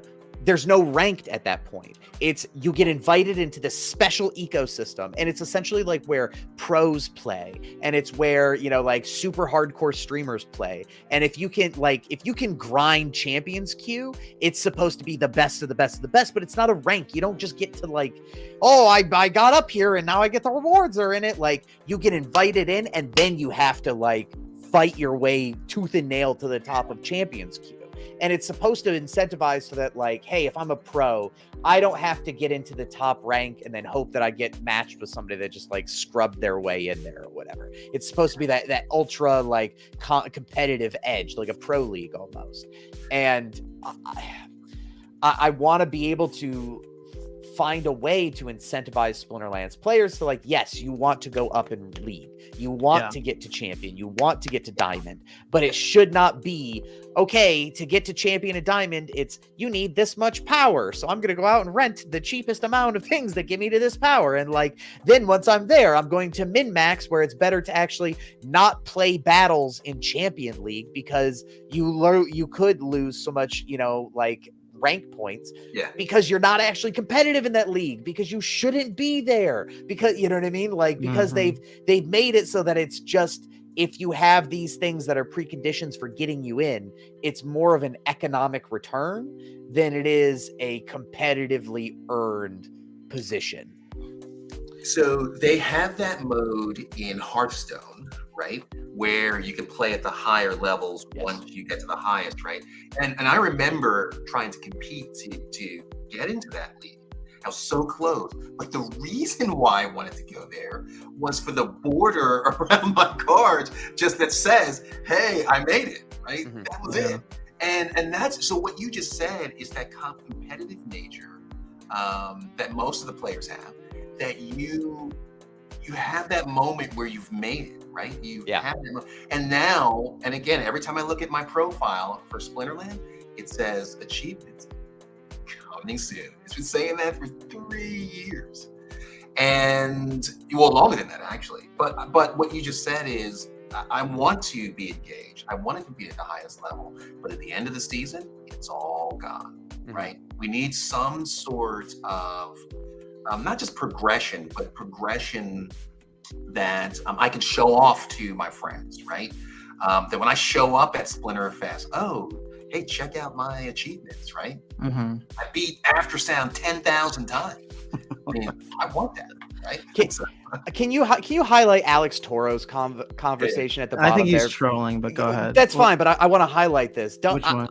About whales, that whales and botters are the things that keep the lights on at Splinterlands. You want to know why? Because whales and botters have forced out every other smaller player, that they have made it so that they are the only ones that are able to be relied on. So when you say that, that's like when you kick everybody out of your house and go, look, I'm the only one that pays the bills here. Like, yeah, duh, dummy. Like, that's exactly what's going to happen. The larger issue here is not that botters keep the lights on. It's that botters have made the experience so miserable for other people to enter into the ecosystem that they can't do it. I don't want to say that, again, we aren't talking about eliminating bots 100%. I think that it's a really weird stance to say, you know, you have such a hard on for bots. But B, the other issue that I think that's not being acknowledged there is outside of the experience that is being caused by these different groups. I showed all of the player data that I have that have talked to the largest whales in the game. Do you know what they want? They don't want to continue to box people out. They want new players in the game. No. They want more game focus. They want a game that's fun and enjoyable and keeps them in. Whales are not like these people that sit in a bubble and just go, oh man, I really hope nobody joins this game ever and I get to be the only one that flashes my cards around. Like, there may be a few of them, but the majority of them are not dumb. They are also just happen to be people who have spent a lot of money. Outside of that are still gamers. Otherwise, they could have gone and done day trading on stocks and traded puts against GameStop. You know what I mean? Like, if they were really that concerned with it, that's where they would be. So more than anything else, I am so frustrated with the internal division of people being like, oh, well, bots and whales on one side and regular players on the other side. That's not the conversation. That's absolutely not what people think that it is. They may have a little bit of differences on some things, but at the core understanding, end of the day, everybody in this ecosystem, except for the people who are looking to exploit through bots and take out as much as they can, want a better game. They want a better game experience, and they want things in this game that are not just ROI focused. Nobody here wants to talk ROI anymore. Nobody. It's a dead conversation. There's no point in focusing on it because it's annoying to people that are here and does not attract new players. That's a great point. I mean, at the end of the day, like whales, let's put it, most whales, like what you were saying is very divisive rhetoric, right? So I'm not saying that you said it, but that rhetoric that comes around where it's just like, oh, it's botters and whales versus whatever. Like, whoever's pushing that, it just becomes very divisive, where it's just like you don't realize that a lot of people who spent a lot of money in this ecosystem want to see it succeed, right? And so, as you said, there are going to be bad actors in the space that want to exploit whatever, but most people who spent 50, 100,000 up to $1 million, right, in your survey for that event, like, they want to see the game grow, right? And they know that doing that isn't about like min-maxing their own investment. At the end of the day, this game growing is the rising tide that lifts all boats. Exactly. Right? And so Brick finding a way to bring in 1 million people is going to take their $1 million investment to 30 million, whatever you want to call it. So for everybody's aligned on the same thing. We all want the same thing, which is to make Splinterlands one of the biggest games in the world, right? Or at least bigger than it is today. So I don't know. It feels like the whole pointing back and forth sucks. But I agree with you on the botting side, and I know there's Stever's calling me out for skipping comments, so apologize, guys. We're getting deep into the conversation, so hopefully you're enjoying that. But yeah, at the end of the day, like we want a game where we feel like it's competitive. We want a game where we feel like it's not bots or whatever have more of an advantage versus everybody else. So yeah, I don't know where I was going with that, but I mean, like, and I hate to get so testy and feisty about it, but it's like, yeah, it's all good. It's not. It's really just goofy that the conversations around botting always comes back to people being like, well, what about match liquidity? And it's like, get more players. Like it's not like bots aren't what's keeping Fortnite alive. Bots aren't what's keeping Apex Legends alive. It's not what keeps League of Legends alive. And those games have literally quintuple our numbers in this trading card game. You know what I mean? It again goes back to those comments where you cannot feed the beast of just always needing to, we need more player numbers to rise to keep, things better because, oh, well, they rent. I don't care. You know what I mean? Like, if it's one of those like very utilitarian of like, oh, well, that'll crash the rental economy. Then the rental economy was built on cards to begin with. I think that a lot of it is much more of, we need a reset of some sort of how ranked is looking at. I think that the new player experience can't be touched until we look at how we incorporate a lot of these other ways that people observe the game, because new player experience, again, like I said, it's an umbrella. Part of it is also education, right? Like we need to re-educate people. Hey man, if you are barely making it into like diamond or gold just because you're kind of min-maxing and gaming the system, I hate to break it to you. If that gets changed, then that gets changed, because you shouldn't have been there. Like, you know what I mean? There's no reason that you need to be up at that rank, and you're talking about, well, I can't win anymore. Well, sorry, like I can't look, and I play a ton of Apex. I cannot just look at Apex Predators and be like, oh, they make it so that only people who grind the game 24/7 and play it all the time, those are the ones that are able to get into Pred, and I can't get into Pred. And it's like, yes, that's exactly. Sorry, it's not made for you. Like, Web3 has a lot of constituents that think that because it's Web3, that it's over democratized, that everything should be available to all people for all things, right? And that if you just pay this much or do this thing, you should be given X, Y, and Z. And I full-heartedly disagree with it. Like, I understand Alex is wanting to troll in here, but man, I promise you, as somebody who has done a lot of very successful media campaigning and had millions of people outside of radio and TV as well, that I know what I'm talking about more than a YouTube commenter at this point. I'm the YouTube commenter. I don't know what I'm talking about. So that's why we bring Weirdbeard on here. Yeah, you have 90% you don't know? What is that? That's Tails. I'm sorry. 90% doesn't know what he's talking about. So, just want to say thanks to Ruben for supporting the channel. He's saying make a ranked battle tab, max cards only per league. I don't know what you mean by that, Ruben. If you could explain a little bit more on that. Like, it's a ranked system where you can only play max cards. Okay. So it encourages, so you can't just rent out little baby fries and get up there and be able to hope to get in. Like, got it. A lot of it is, and Stever also says, I don't know why I keep bringing up Web 2 games as top games and thinking we can be there. It's not about being there. It's about being able to be competitive in that space, right? Like, if you really, more than anything else, want this game to be successful, The people that are here right now are not going to make this game live for another 2, 3, 4, 5 years, right? Like CSGO, the reason that CSGO is still around is because they cultivated people playing on broken, busted PCs in their basements for 10 years, playing Source and playing everything else, to where CSGO now is like huge all around the world, right? And it was like building that endemic audience that will always be there, ride or die.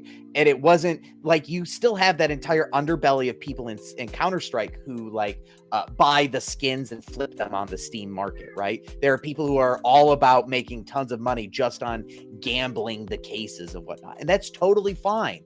But Valve would never turn around and go, that is our core demo. Those are the people that we care about the most, that, like do that underlying stuff.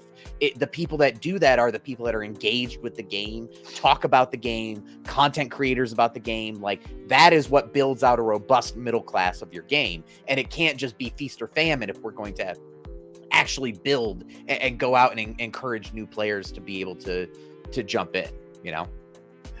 I think what Steve was trying to get at is you're comparing it to a lot of different genre games, so like FPS. But again, it's the idea that like what makes those games so successful. Like, yes. Again, we don't need to focus on the actual genre, but I played Fortnite and I like the idea of a battle pass, right? Which is very common across a lot of like FPS games, and maybe it's common across TCG games. But oddly enough, you mentioned this a while back, Weirdbeard, where you're like, why don't we talk about Hearthstone and all these other Web 2 TCG games? I don't play them. So I play Splinterlands probably because of the Web 3 elements in it. But that also is one of the defining features, right? And so I think that we can pick, I said this before, we can pick and choose some really cool features from all across the Web 2 space and then try to implement them into what we have. I don't play Magic and Hearthstone anymore because I'm too busy focused on Splinterlands. Mm-hmm. Right? I mean, for me, it's I'm taking those games and investing time and not really getting anything back. Yeah. Right? So I think fundamentally, Splinterlands has a lot to offer. I mean, is it as pretty as some of those games? It has some distance to go, but it's still fun, engaging, and I think when I look at the people that are in the comments, it's the same people week after week after week who have a passion for the game, and they're not. I feel like they're not going anywhere, right? So hopefully at some point they'll be rewarded for their focus and passion on the game. And I'll address another one. I've seen Max Maka drop this comment twice now, talking about like they like my ideas, but they've been hearing me talk about it for about a year and nothing's changed, so it's just empty talk. I would say it's not just empty talk, A. B, because I do esports and tournaments. I don't own this company. I don't, you know what I mean? Like, I can't wave my magic wand to be like, suck it, come and do the stuff that I want to do. It's a lot of this is trying to educate a company that has rooted itself primarily in just Web3 stuff. These are not people that run, own, and make decisions in this company that have experience in Web2 stuff, that know what's successful in other places, or let alone gaming. Like, you know what I mean? There is no Web3 game that I would call a massive success. Some people might point to Axie, and I would say, look at it now. You know what I mean? Like, it's very... it's very pump and dumpy, to where you can point to the highs, but there's so many lows and so many things that, like, if Axie experienced the player loss that they have in a Web 2 studio, that game would have been shuttered already. You know what I mean? Like, if they weren't still making money off of it. So I think it's one of those things that's very frustrating in trying to like ice skate uphill in making these changes, because it's not just education. It's also a culture challenge that you have to choose and change. And that's one of the toughest things to do in any business, not just like gaming, but like, I can't just show up at a company that makes something and go, oh, by the way, you guys are doing this wrong. How about we do this instead? Right. And they go, oh, well, we've been making this thing for 25 years. And it's what my great grandfather used to make. Like, it's a culture conversation. And I think that there's progress that is being made, but like, I don't want to vent private frustrations publicly, but it's very like, hey man, like I know I'm not the only one that feels like this. I know the players are being able to talk about this, and like it's a matter of making things happen costs money.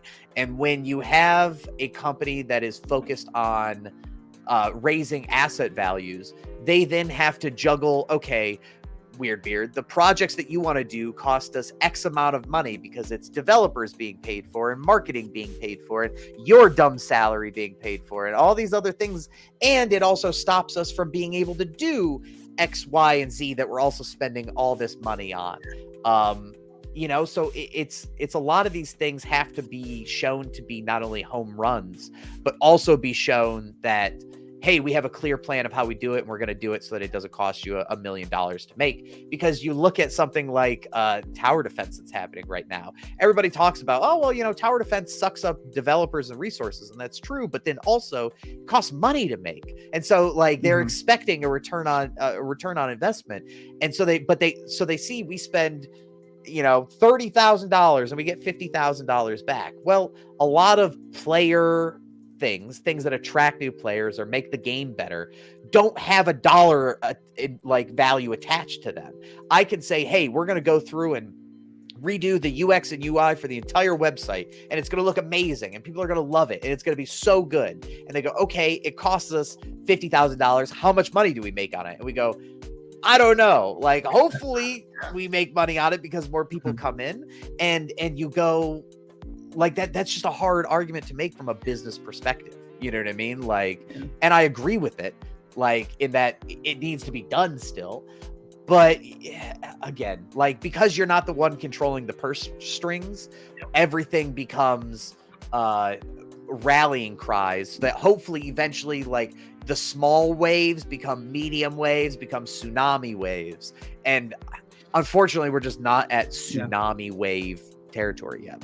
Yeah, and if I can take a moment to not because I don't think in some of the other comments that Max was necessarily pointing the finger at you. I think it was just general frustration on why this stuff hasn't changed. But I would like to challenge that, because a year ago we weren't having these conversations. A year ago, Weirdbeard wasn't getting community feedback on all these cool ideas for Battle Pass, arena runs, and all that, and actually presenting it to the team in a way in which, like, is this a viable path forward, right?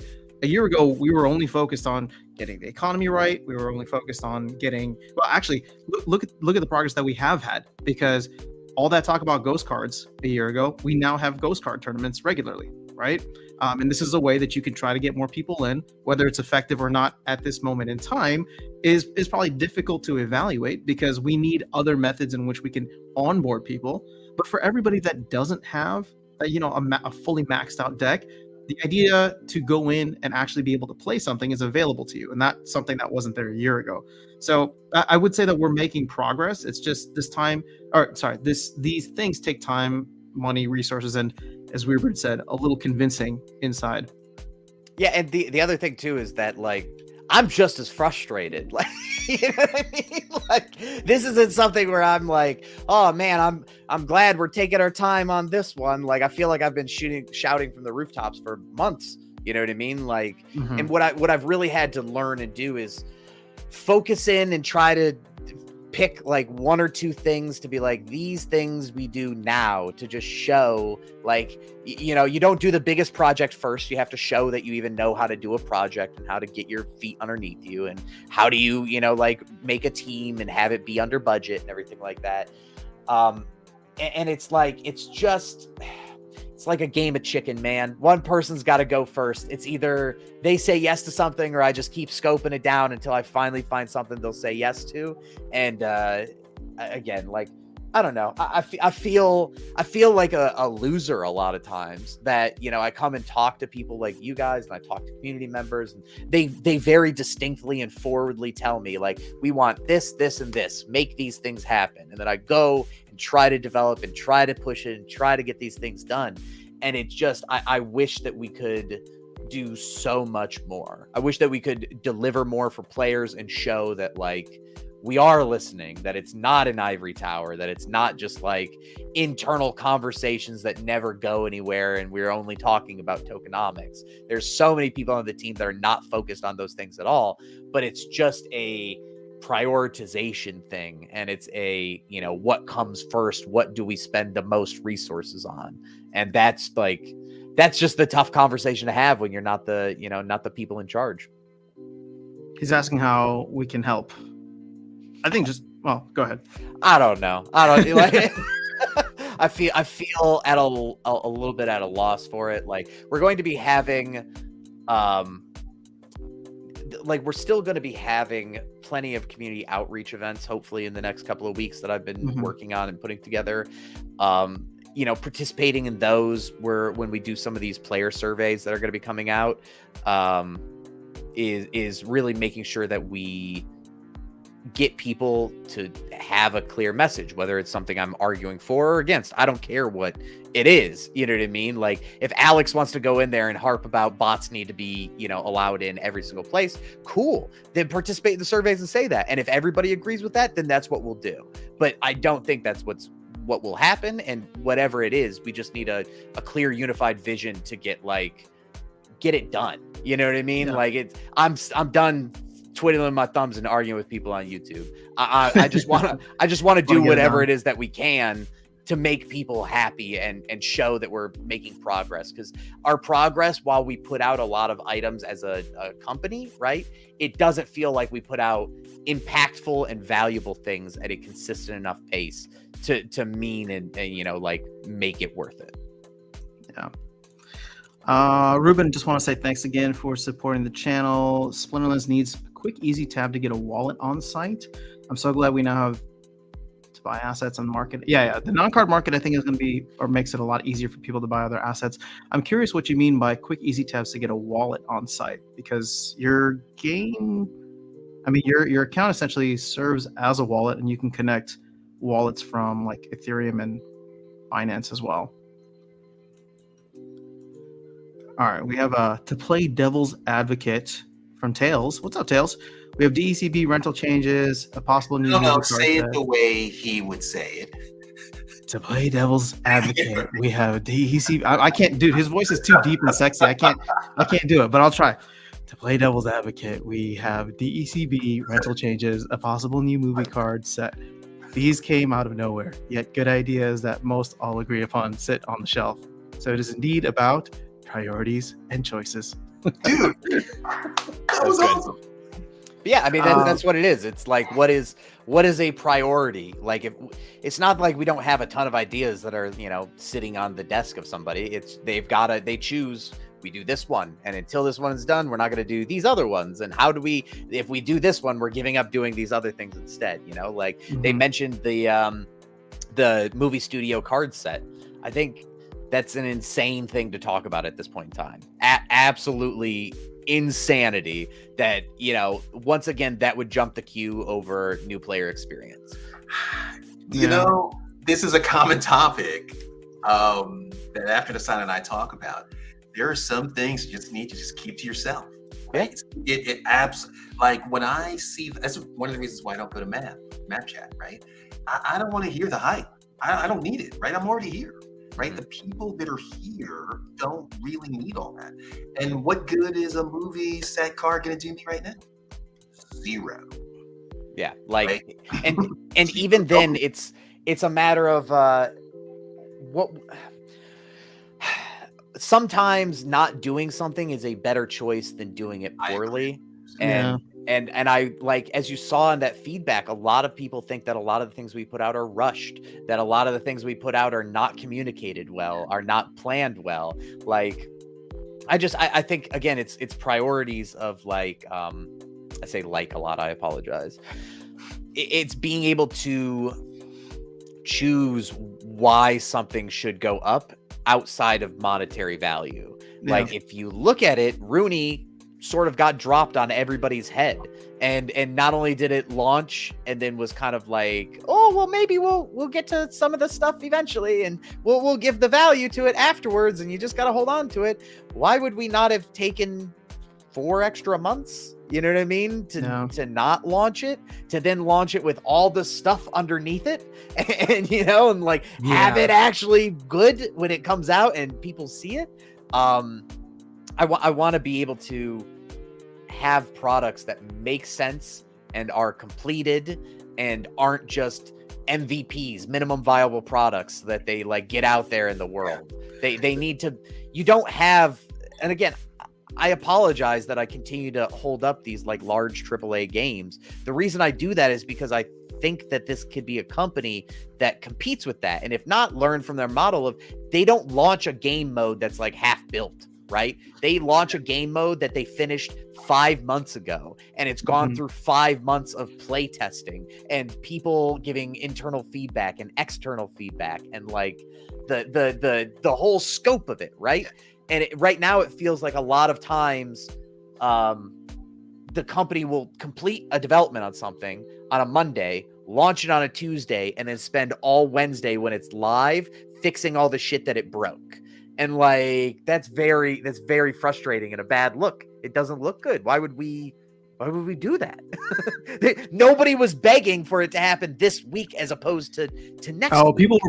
People were begging because we were told and teased about it months ago. Yeah. So that's the other thing that I've been complaining with Darkestnyte about, where it's just like, just don't tell us. Like, I mean, I love the town halls because it keeps us engaged and we love the transparency, but at the same time, it's just like some things just drop it on us. Surprise and delight. So, well, there's also, I mean, that goes to our marketing efforts internally and externally are not great. And I would say that a lot of that is due to the process of how we develop and how we deploy stuff. You know, if you tease stuff out like that, you can't market it well. It's out of the bag. What are you going to market? You know, there needs to be like built-in periods to where a product is completed and then it's not launched for 2 to 3 weeks after, because you use those 2 to 3 weeks to market and promote it to the community and outside the community at the same time. And those things aren't happening right now because they're sort of just like, oh, well, if we do land 1.5, we're going to rush it out. We're going to get it out. But then it's like, try to communicate what land 1.5 is to a non-hyper focused user in this environment. It sounds like gobbledygook. Like you're just making up words and being like, oh, well, you can take a survey to go to your plot that someday you'll have transportation on and you'll have lots of rare resources, but you have to stake a card and what? None of it. That makes no sense. So I don't know. Yeah, I was not a fan of land 0.5 at all, right? I'm like, just wait till it's all there and ready to go. Yeah. Well, I mean, the point that I was going to make is like, look, I have 2 land plots. I haven't revealed them or claimed them. Sorry, the deeds, right? So whatever land 0.5 was supposed to be, I think you only did 2 of yours already. Yep, so the incentive just like wasn't there. It's just like, okay, cool. I like the idea that we're making progress and we can say we're at 0.5 rather than 0, which is where it was for the past 2 years. So at least we're at 0.5. But to your point, it's just like it's not stuff to get excited about simply because it's just not there yet. And then to Weirdbeard, it's like, yeah, I mean, I don't know what 1.5 has or will be. Obviously, we're hopefully going to get some kind of like white paper. But again, that's just telling me more details about what it's going to be and what it's not going to be specifically that people have been waiting for. So yeah, and again, like I don't want to harp on land. I feel like I always devolve into like pooping on land when given the opportunity.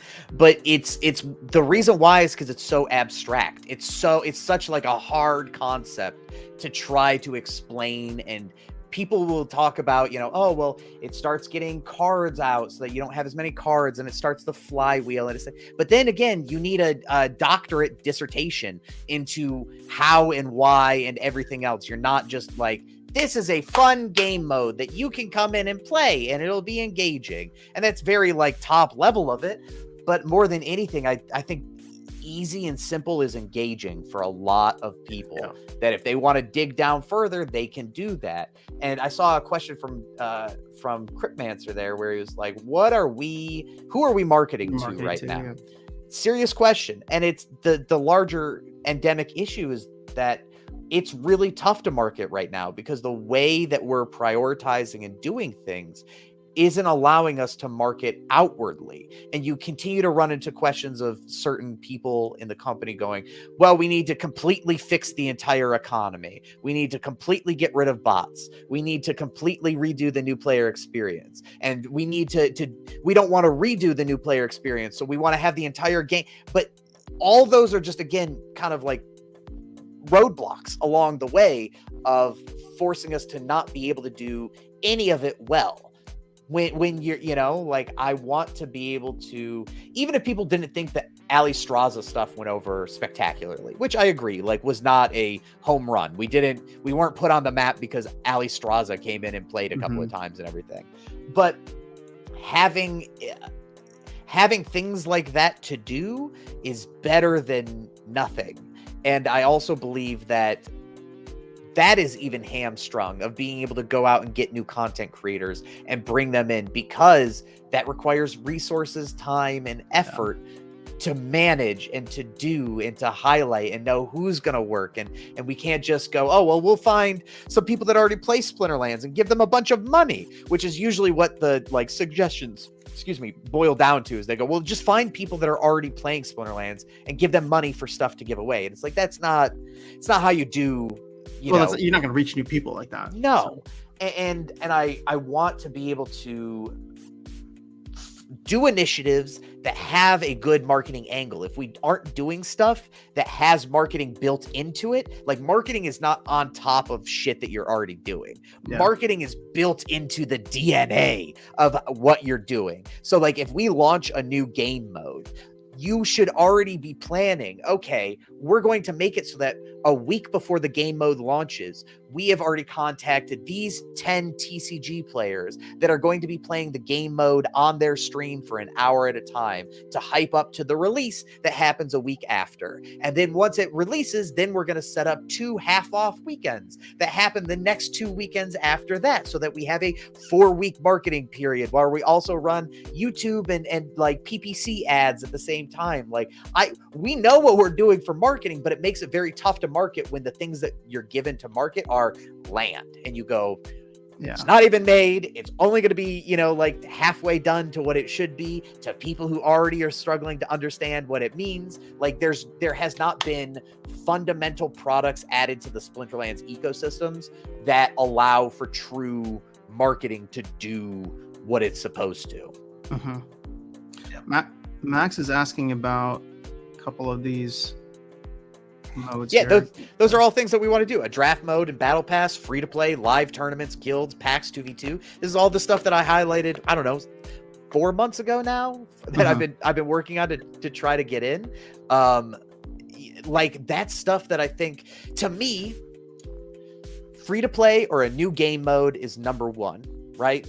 After that, you're probably looking at doing like league locks, which would be the first step into going to live tournaments, because league locks allow you to create a pro league, which allows you to do the invites, which does a lot of the infrastructure for live tournaments. Battle Pass requires a little bit more like creative assets. They have to code not only a quest reward system, but then some of the new items that are going in there, the underlying avatar system, things like that. So that's a little bit down. 2v2 tournaments, even if it's a small one, we've talked about, is not a massive lift. Like, it's able to be done, so again, you do a free to play new game mode, you do league locks, you do a new player experience with tutorials and here, let me give you a little bit more like hot dog making stuff here. Hold on. I'll be right back. I gotta go take care of something real quick, but go handle continue your point. I'll hang out with Darkestnyte. I'm not scared. One of the conversations that we've had internally is about as a company, we continue to look at new player experience with the tutorials as like, hey, we're going to make these tutorials and they just live. But if we do it now and the game isn't done, we have to redo all of that work when we change something in the game, and that's a whole process. And then it's wasted time and yada, yada, yada. More than that, we've talked and started to pivot about, well, what if we have the developers make a tool that allows us to create tutorials so that you don't need a developer every single time that you need to update an image or change out a line of text or change something like this. Like, again, that's looking at how we're trying to accomplish things and change it a little bit so that it's, oh, we can't do that, so that the devs redo the tutorial every time. Cool. Step down, make a tool that allows creative to do these things or hang out with these other things. I think that's the next thing for me after we do a new game mode, league lock tournaments, tutorial creation system. Like those are the biggest things for me. And then 2v2 can be done at the same time. So we, back in December, right? You referenced this earlier. We were pretty demoralized, right? We had layoffs and just we were kind of all over the place. But one of the things that the team committed to was staying focused on delivering the things that they had in the roadmap, right? And if you look at some of these things, do they fall anywhere on the current roadmap? And I think I asked you this once before, right? And if they're not, what things would we deprioritize to prioritize these things? Guild alliances. I would absolutely deprioritize guild alliances. Well, it sounds like that's already happening, right? Yeah. A little, but I mean, it's one of those things that is still in there, you know? Sure. Okay. So even if it's just on the list, even if it's not top priority, there's only so many slots to be filled. So if it's just hanging around, kicking about, there's no reason to even have it on there. It should not be on a roadmap like that. I've seen a lot of videos in the past, week about player staking is going to really, hamper bots and go in and kick bots out, which is great. I think that it should be done not through just player staking. I also think that working on we have the new player experience as an item in Q2 but that's like improved tutorial one-click set rentals. I don't believe that one-click set rentals is truly a new player thing, to be honest, because like new players aren't going to know that. They have to be educated on why that is. So that's like a whole deal. And so I don't know, I still think it's a net positive, but getting people to understand it is, like you said, it's all about education. Yeah. Hey, can you bring up the current roadmap after that? Sure. I don't know how current it is, but yeah, I mean, because here's the thing, right? I mean, I think we all realize, a lot of us have been in IT for a while. Development resources are finite, right? And you only have certain things that you can work on in a certain time frame. And so just, and I don't remember what the current roadmap is, but I remember though looking at it and saying, that's a good, solid list of deliverables that they're going to provide to us. And Matt and Aggie both said to us, hey, we're not going to get distracted. We're going to focus on these things.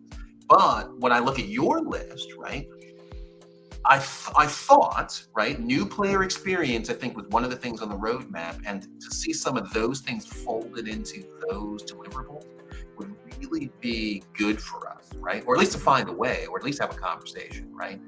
I would hope that somebody's saying to you at a leadership meeting, right, hey, Weirdbeard, yes, this is a great list of stuff. Here's where it falls in the schedule. Because that's the one thing that hasn't changed over the last, 4 months, right? Is we got these great ideas. The community's coming up with some new ones. And if Aggie or Matt, whoever's in charge of the, the program management says, hey, that's a 2024 thing, no problem. I'll wait till 2024, right? But so there we go, right? So there's a bunch of stuff there. Just kind of look. So right now it's Q1 of 2023. So economy, right? Deck batteries, DC B. When is that coming? Is that coming this month? No, that's already out. That's out. Oh, I'm sorry. So there we go. I didn't even know because I haven't been paying attention to it. Joking. I don't think you're as interested in either. Economy, right? Economy stuff. And don't care. I mean, it's even like if we're talking about this, like with what we're looking at for ranked battles, right? Yep. They go, hey, 3 rule sets per battle, new rule sets, and league rating point changes. The rating point changes are the only real impactful thing out of those 3, right? Putting new rule sets in is cool. I think though it's also hampered bronze battles. Like bronze battles that have 3 rule sets are nutty. They do not work out well most of the time. And the new rule sets are like that. It's fine, but that's adding, 3 more things to a basket of 50, that you could have essentially. That's not fundamental underlying rank changes. Stever's in the chat talking about how hard it is to fight out of novice. I agree. I'm glad that change is happening. However, the issue is the reason why it's so hard is because new players are forced to go into ranked mode as their first thing, right? There's no other non-ranked game mode that is available to new players to be able to go and play. So they are not only learning, but they're learning against people that are supposedly supposed to be like battling for placement already, because you can't do that. They don't know how to play, so they should not be in a ranked mode. I don't know. Yeah, so just looking at this, right? I mean, just on the surface, I would say Q1, they met just about all the expectations, at least as far as I can see, right? I feel pretty good about that. I mean, I'm sure you guys are running the validator nodes internally, right? Mm-hmm. Yeah. So, I mean, I don't see anything here that they didn't deliver on. But to your point, right? You brought up all these additional items. Where would they fit in the current roadmap? And really, it's new players, right? So for Q2 activity, the improved tutorial, maybe. I mean, I would listen. This is a controversial. I'm not somebody who sets what we do. Yeah, I get it. But guild alliances, bump it. Rooney combining. I know a lot of people love Rooney. I think that Rooney combining should have already been done when it launched. Yeah. But unfortunately, bump it. Do the other stuff. I promise the other stuff is going to be beneficial as well. I would say nobody cares about Rooney combining. They want to be able to use Rooney on land or use Rooney on other things within the game. The combining is cool, but we don't need it right away. Yeah, I would agree with that. Yeah, I agree with that. Quarterly promo card sale, bump it. I like the last one, right? I got my bear and I use it and I like it. Yeah, but I mean, it's also, you give a mouse a cookie. If it's always going to be a thing, look, because it's now on it now occupies a slot in every single quarter. That's now a thing that now we are fighting for air. We are fighting for any oxygen to get some of this stuff done. If that has to be done to allow us the leg room to, fixing these other things, because we don't have until 2024 to fix the new player experience. Yeah. We do not have until 2024 for a new game mode. We don't have until 2024 to update ranked play. Like, those things have to be done.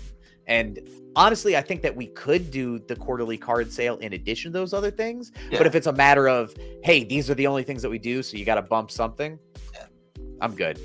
If we could get something good, like some of the things you said, I agree, bump it, right? I don't know if the rest of the community would say bump it, but you made a good point there, right? Maybe it's every other quarter, right? Yeah, if it's gonna take resources, then I can see that. The thing is, it's something that the community wants. So in a way, like, I do think that there should be a little prioritization there.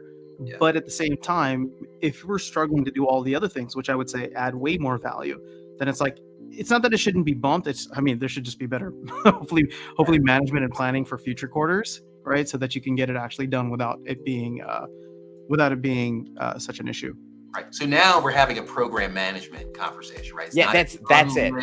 We're not having an unlimited resource. Give me what I want now. Yeah. Now we're talking about what would be the best for the community, right? Well, and given limited resources. This right here, I always point this out. All dates of upcoming changes are at best wildly optimistic humor. It's the biggest and best disclaimer that you can throw on anything. It's like, read the small print. I didn't even know that was there. I didn't even see it. Oh yeah, that was my favorite part of the roadmap. And part of this too is, I think we can't, the same way that we couldn't just be like, all right, forget everything we're doing. We only do land right now. We also can't forget doing everything else to do new player experience and cool stuff that I talk about, right? Like, you still have to bring in income to the company. They have to make money on a consistent basis, not just based on card pack sales, right? We can't just it's the difference between being an event driven company, which is kind of what we are right now, in that we make money when a large event happens, like the release of Rebellion or the release of Chaos Legion, right? Those are large events. You make a lot of money and then it's supposed to sustain you until the next event. What we need to do is we're going through the growth of trying to pivot to being a company that has consistent income, consistent like player base that sticks around and doesn't do spike down, spike down, spike down. You want to consistently be trying to grow over a longer period of time. And so like it's that balance, you know, like I'm very passionate about the things that I'm passionate about, but it's with the understanding that like it's not all me. It's also, hey, if you give me 2, I'll give you 2. You give me 2, I'll give you 2. And right now we just don't, I think, have that give and take of things like that, because on there, if outside of the tab that just says new players, right? How many of these items would get not even new players, but like lapsed players or people that are like kind of into the game? How many of those things on there would get those people excited? Well, that's the question, right? So again, I overall feel really good about what's in the roadmap still, right? But what you've done is presented options, right? So instead of new players, maybe there's an opportunity to retune that entry in the roadmap, right? And maybe it's an improved tutorial, but maybe some of the things that you've mentioned are included in that improved tutorial. I mean, a tutorial to me is a battle pass, right? Go do here's how you do something. Now go do it and I'll give you a reward for it. That's a battle pass. That's an improved tutorial. Yeah. I again, I didn't want to start shitting on everything here. No. It was not like yeah. Shitting much on more things than is fun though. I mean, there's a reason that trolls love, but hopefully we're trying to be constructive if we shit on things. A lot of it is not based out of the sky is falling, everything sucks, this game is broken, we're never gonna do anything. It's like a fundamental push and pull of how do we solve these problems. I would say a year ago, like you said, we weren't even having discussions about bots in tournaments. We weren't having discussions about getting new players in. We weren't having discussions about what do we do about ranked because it's stale and people have been playing the same gameplay of 4 years, right? Yeah. But now we're here and we're having this conversation and there's people on both sides. And I just want to passionately advocate for how I think we can do this. And again, I'm somebody who just wants to do what the community wants to do. So if it's different from what I want to do, that's fine. I don't care. But I just want to solve these endemic problems because I think those are the things that are like really stopping us from growth. You know, people in the chat earlier were talking about how yes, Splinterlands TV may have seen a lot of increase in viewership thanks to the, you know, FOMO February and everything like that. But it's not like we've seen that correlate into a massive influx of new players coming into the game, right? If you really go to Sully Gnome, which is a Twitch tracking website, you know, they track viewers and stats and all kinds of stuff like that. The Splinterlands category outside of Splinterlands TV doesn't do anything, you know? And so why is that? I think it's because we have some of these endemic issues. Yes, we want to increase viewership on Splinterlands TV, but we also want to just make those large swing for the fences plays that try to bring in 10,000 people that have never heard about the game, as opposed to just, you know, people that kind of want to hang out and get some cool cards and stuff like that. Yeah, I want to acknowledge, I mean, I never think of you as shitting on anything, right? So, can I say that, Patterson? Oh, yeah. I said it already. So, and that's one of the reasons why I wanted to bring up the roadmap, right? No, everybody only gets 1 swear per hour. That's it, guys. All right, just chill. No, I got 2 more to go then. I don't think this is. I didn't mark this as kids content, so hopefully. Excellent. But that's one of the reasons why I wanted to bring the roadmap up, right? Like, I feel fundamentally good at where we are for Q1, right? I don't think my expectations haven't been met, but Q2 represents an opportunity, right? I don't know if they've already started working on guild alliances and ruining combining, but to your point, right?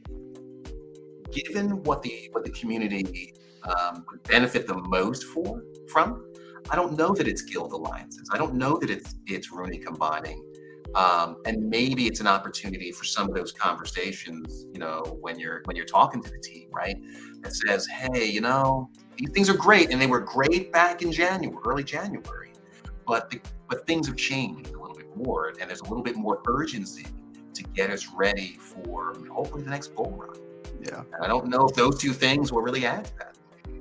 Well, again, like the reason that we're even to go to the top of the rabbit hole of why we're here, I think a Saturday night Splinterlands event type thing, yes, would be beneficial, right? Absolutely. Like we'd be here every week, just every week. And every month, whatever it is. Yeah. But the only way it would be beneficial is if we baked in marketing ahead of time to make sure that it wasn't just, hey, let's talk to the players that are already here that just want to, F around with the cards. No, if you do it and it's taking resources, it needs to be done with the understanding of we are going after new players or lapsed players with this. How do we do marketing around it? How do we use this to also go to other communities and try to bring them in? Because we have all kinds of third-party tournament organizers who are like, we have this large community and we want to host a tournament in your game. And I have to be like, that's a terrible idea. You should not do that because your people are just they don't have any cards. You know what I mean? Like you can't host a tournament with them coming in to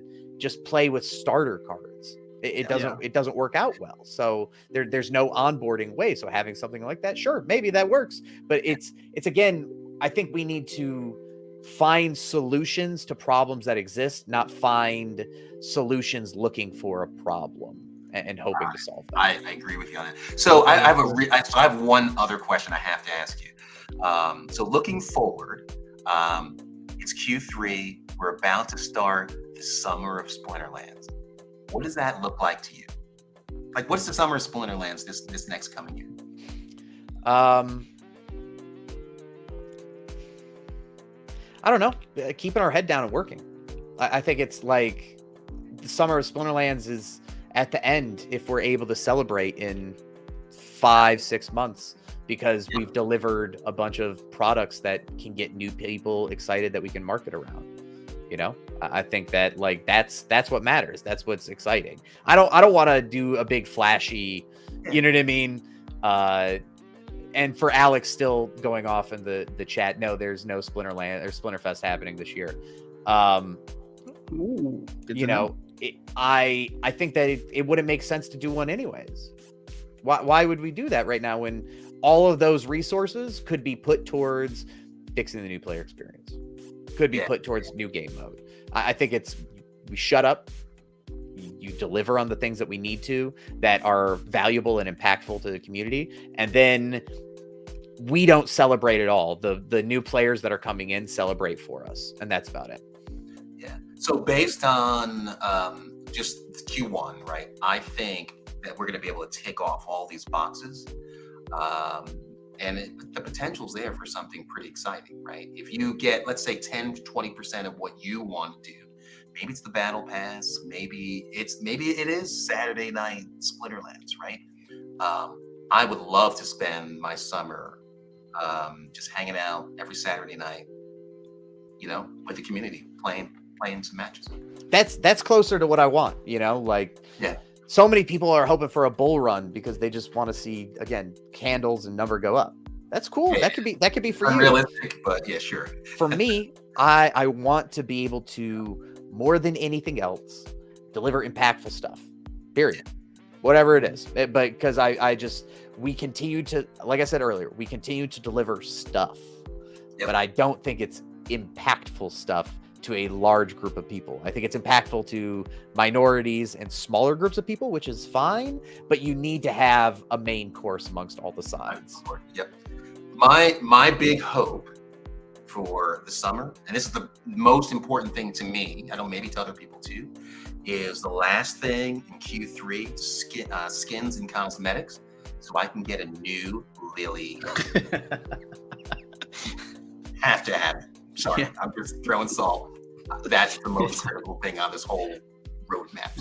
Well, Q3 is wildly optimistic, so he might be waiting, but I just want it. I just need to know it's coming. Well, I apologize for coming in and hijacking No, this is you guys' Sunday conversation. This ended up being way more fun. Not that Darkestnyte and I don't have fun, but we got some alpha. I mean, Darkestnyte, you and I, we just BS around the same stuff all the time. So this was great, man.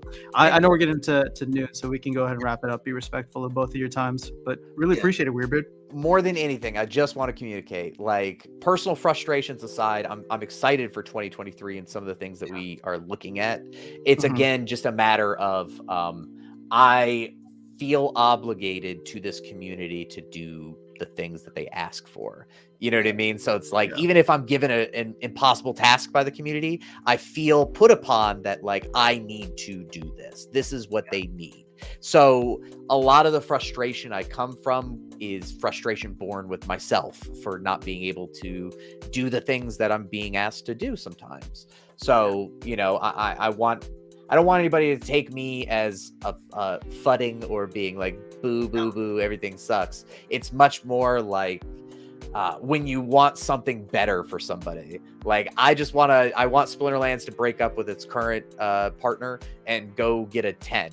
Like, instead of, you know, dating that loser that sleeps on their couch, which is how I feel sometimes. So, you know, it's commitment to you guys, and to especially Alex in the chat. Like, I love people that think that I'm not doing enough, because it's true. I will never feel like I'm doing enough and that I can rest on my laurels. So this is the kind of stuff that I'm thinking about and working on and pushing internally in the company. And I hope to be able to deliver just stuff that means it. You know, it's got to mean it at the end of the day. Yeah, I love. Again, you might say it's frustration, and you apologize for it. I don't think you really should, right? No. So I am glad to see the frustration. I like, you don't come here to blow smoke, right? You've never blown smoke, right? It's the real story, and I appreciate it, right? I always feel better knowing that someone is getting it. And whether or not we get everything we want, that's not a realistic expectation, right? But to know that the conversation is being had, and that makes me feel great, right? And I'm good about it. I mean, that shows, again, if you get a fraction of what it is that you want, that we want, right? Then we'll be the better for it. Right? Yeah, and it's not about, I'm not a genius. I don't have all the ideas. My opinions on the economy are probably not right. Like, it's not about being right. It's about, I just want to have a time and a place to be able to have the town square conversation. And then if it's, hey, you know, Rick, you're an idiot. Perfect. I'm in. I say that every day, man. That doesn't hurt my feelings. So, you know, it's what can I do to make this successful? Because realistically, Splinterlands is not Weirdbeard. Like, it is not my game. So I'm here to do the things that need to be done, whatever those may be. And having these conversations usually surfaces how people feel about the things. And if they're not about it, cool. Then, you know, if everybody in the comments was like, no, we need Rooney combining tomorrow, then I need to stop talking about battle passes. I need to stop talking about a new game mode. I need to talk about Rooney combining. Because that's like the market speaking to you, right? Like, everything here is capitalism maximalist, and the market will determine your future and everything you do. That more than anything else, I just want to make cool stuff happen and have it be impactful to the people. Yeah, you know, the funny thing, since we're talking about the Rooney combining, I mean, we're racing in Q2 for the opportunity to destroy Roonies. I'm like, I don't want to do that. Right? Like, that's one of the prices you pay, right? If you combine those pieces, one of those Roonies gets destroyed. I made an investment, 5 months ago. Why would I want to destroy it? I love it. Well, I mean, I would say that a lot of the frustration here that we saw today, aside from the trolling, is people just love your ideas and they want to support, and they're wondering why things haven't been implemented, or they're feeling impatient, and that's fine. I mean, like, a community is always going to be impatient, myself included. So I don't know. I think it's just a larger focus on getting the resource, one, convincing, then getting the resources, and then actually starting to build it out, and people understanding that. So I'm all for it, man. We appreciate. I know Darkestnyte and I really appreciate all the work that you do. I would say, majority, if not all of the community also appreciates what you do, at least at the level of listening to the community and trying to bring that feedback back. But yeah, man, it's all effort. And like I said, like I always tell you, if there's any way that we can help, if there's anything that we can do, even from the outside, even if it's just championing things, even if it's going on Discord and spamming Battle Pass every day, let us know what we can do to help bring some of these cool things to light. Because I agree that there's, you know, you all make the point that it's just like there's the economy stuff, there's the game stuff, and you don't know the economy stuff as well, and that's fine. You don't need to. To me, like your expertise is on the game side, right? Game features and making the best freaking game that we can have. And like as long as you're working towards doing that, I have trust in Aggie, I have trust in Matt, I have trust in Cryptomancer and all the people who are designing things at the top to say like, well, we should do this, but then let's focus on how it impacts the economy. And like both of these things can be developed concurrently rather than just focusing on one or the other. It is a culture of yes and, always yes and. Yep. It's economy, yes, and fixing card names that don't display properly on the cards, fixing rule sets that don't implement the right way. Yes, and you know, in brawls, if you have you banned out a summoner and that's the only summoner you have able to be played, so when you go in to log in and it shows nothing and it looks like the game's broken, right? Like, yes, do the economy, but this underlying stuff needs to be done in this, if not at the same priority, very, very little less, because it's so important to like make it happen. You know, like you cannot do both. If we were to just focus on just the game stuff, then it wouldn't be a Web 2, Web 3 hybrid. You know what I mean? Like it'd just be another TCG game that's out there and people wouldn't pay attention to it. So I'm not saying abolish tokenomics from this game. I'm simply saying, like, if we have resources, instead of going a 90-10 split, let's make it a 60-40 split between tokenomics and gameplay, and everything will take care of itself after that. What's that saying? Like, I mean, I think we have the capability to walk and chew gum at the same time, right? Mm-hmm. So it's just a matter of actually doing it. All right, guys. Well, appreciate you being here and hanging out. Hopefully you enjoyed the conversation. Weirdbeard, if you could stick around for 1 minute, we're going to go ahead and end the stream. Darkestnyte, anything you want to say? No? I really appreciate you, Weirdbeard, for everything that you do. I'm only here because of you guys. Don't thank me. I until the day that I deliver more gameplay stuff, then you can post in Discord about how great I am. But until then, don't do it. Yeah, but you're here for us, right? So I'm glad you're here. So. For sure. All right, guys. We'll be back later this week. Hopefully you have an awesome rest of your Sunday. Take care.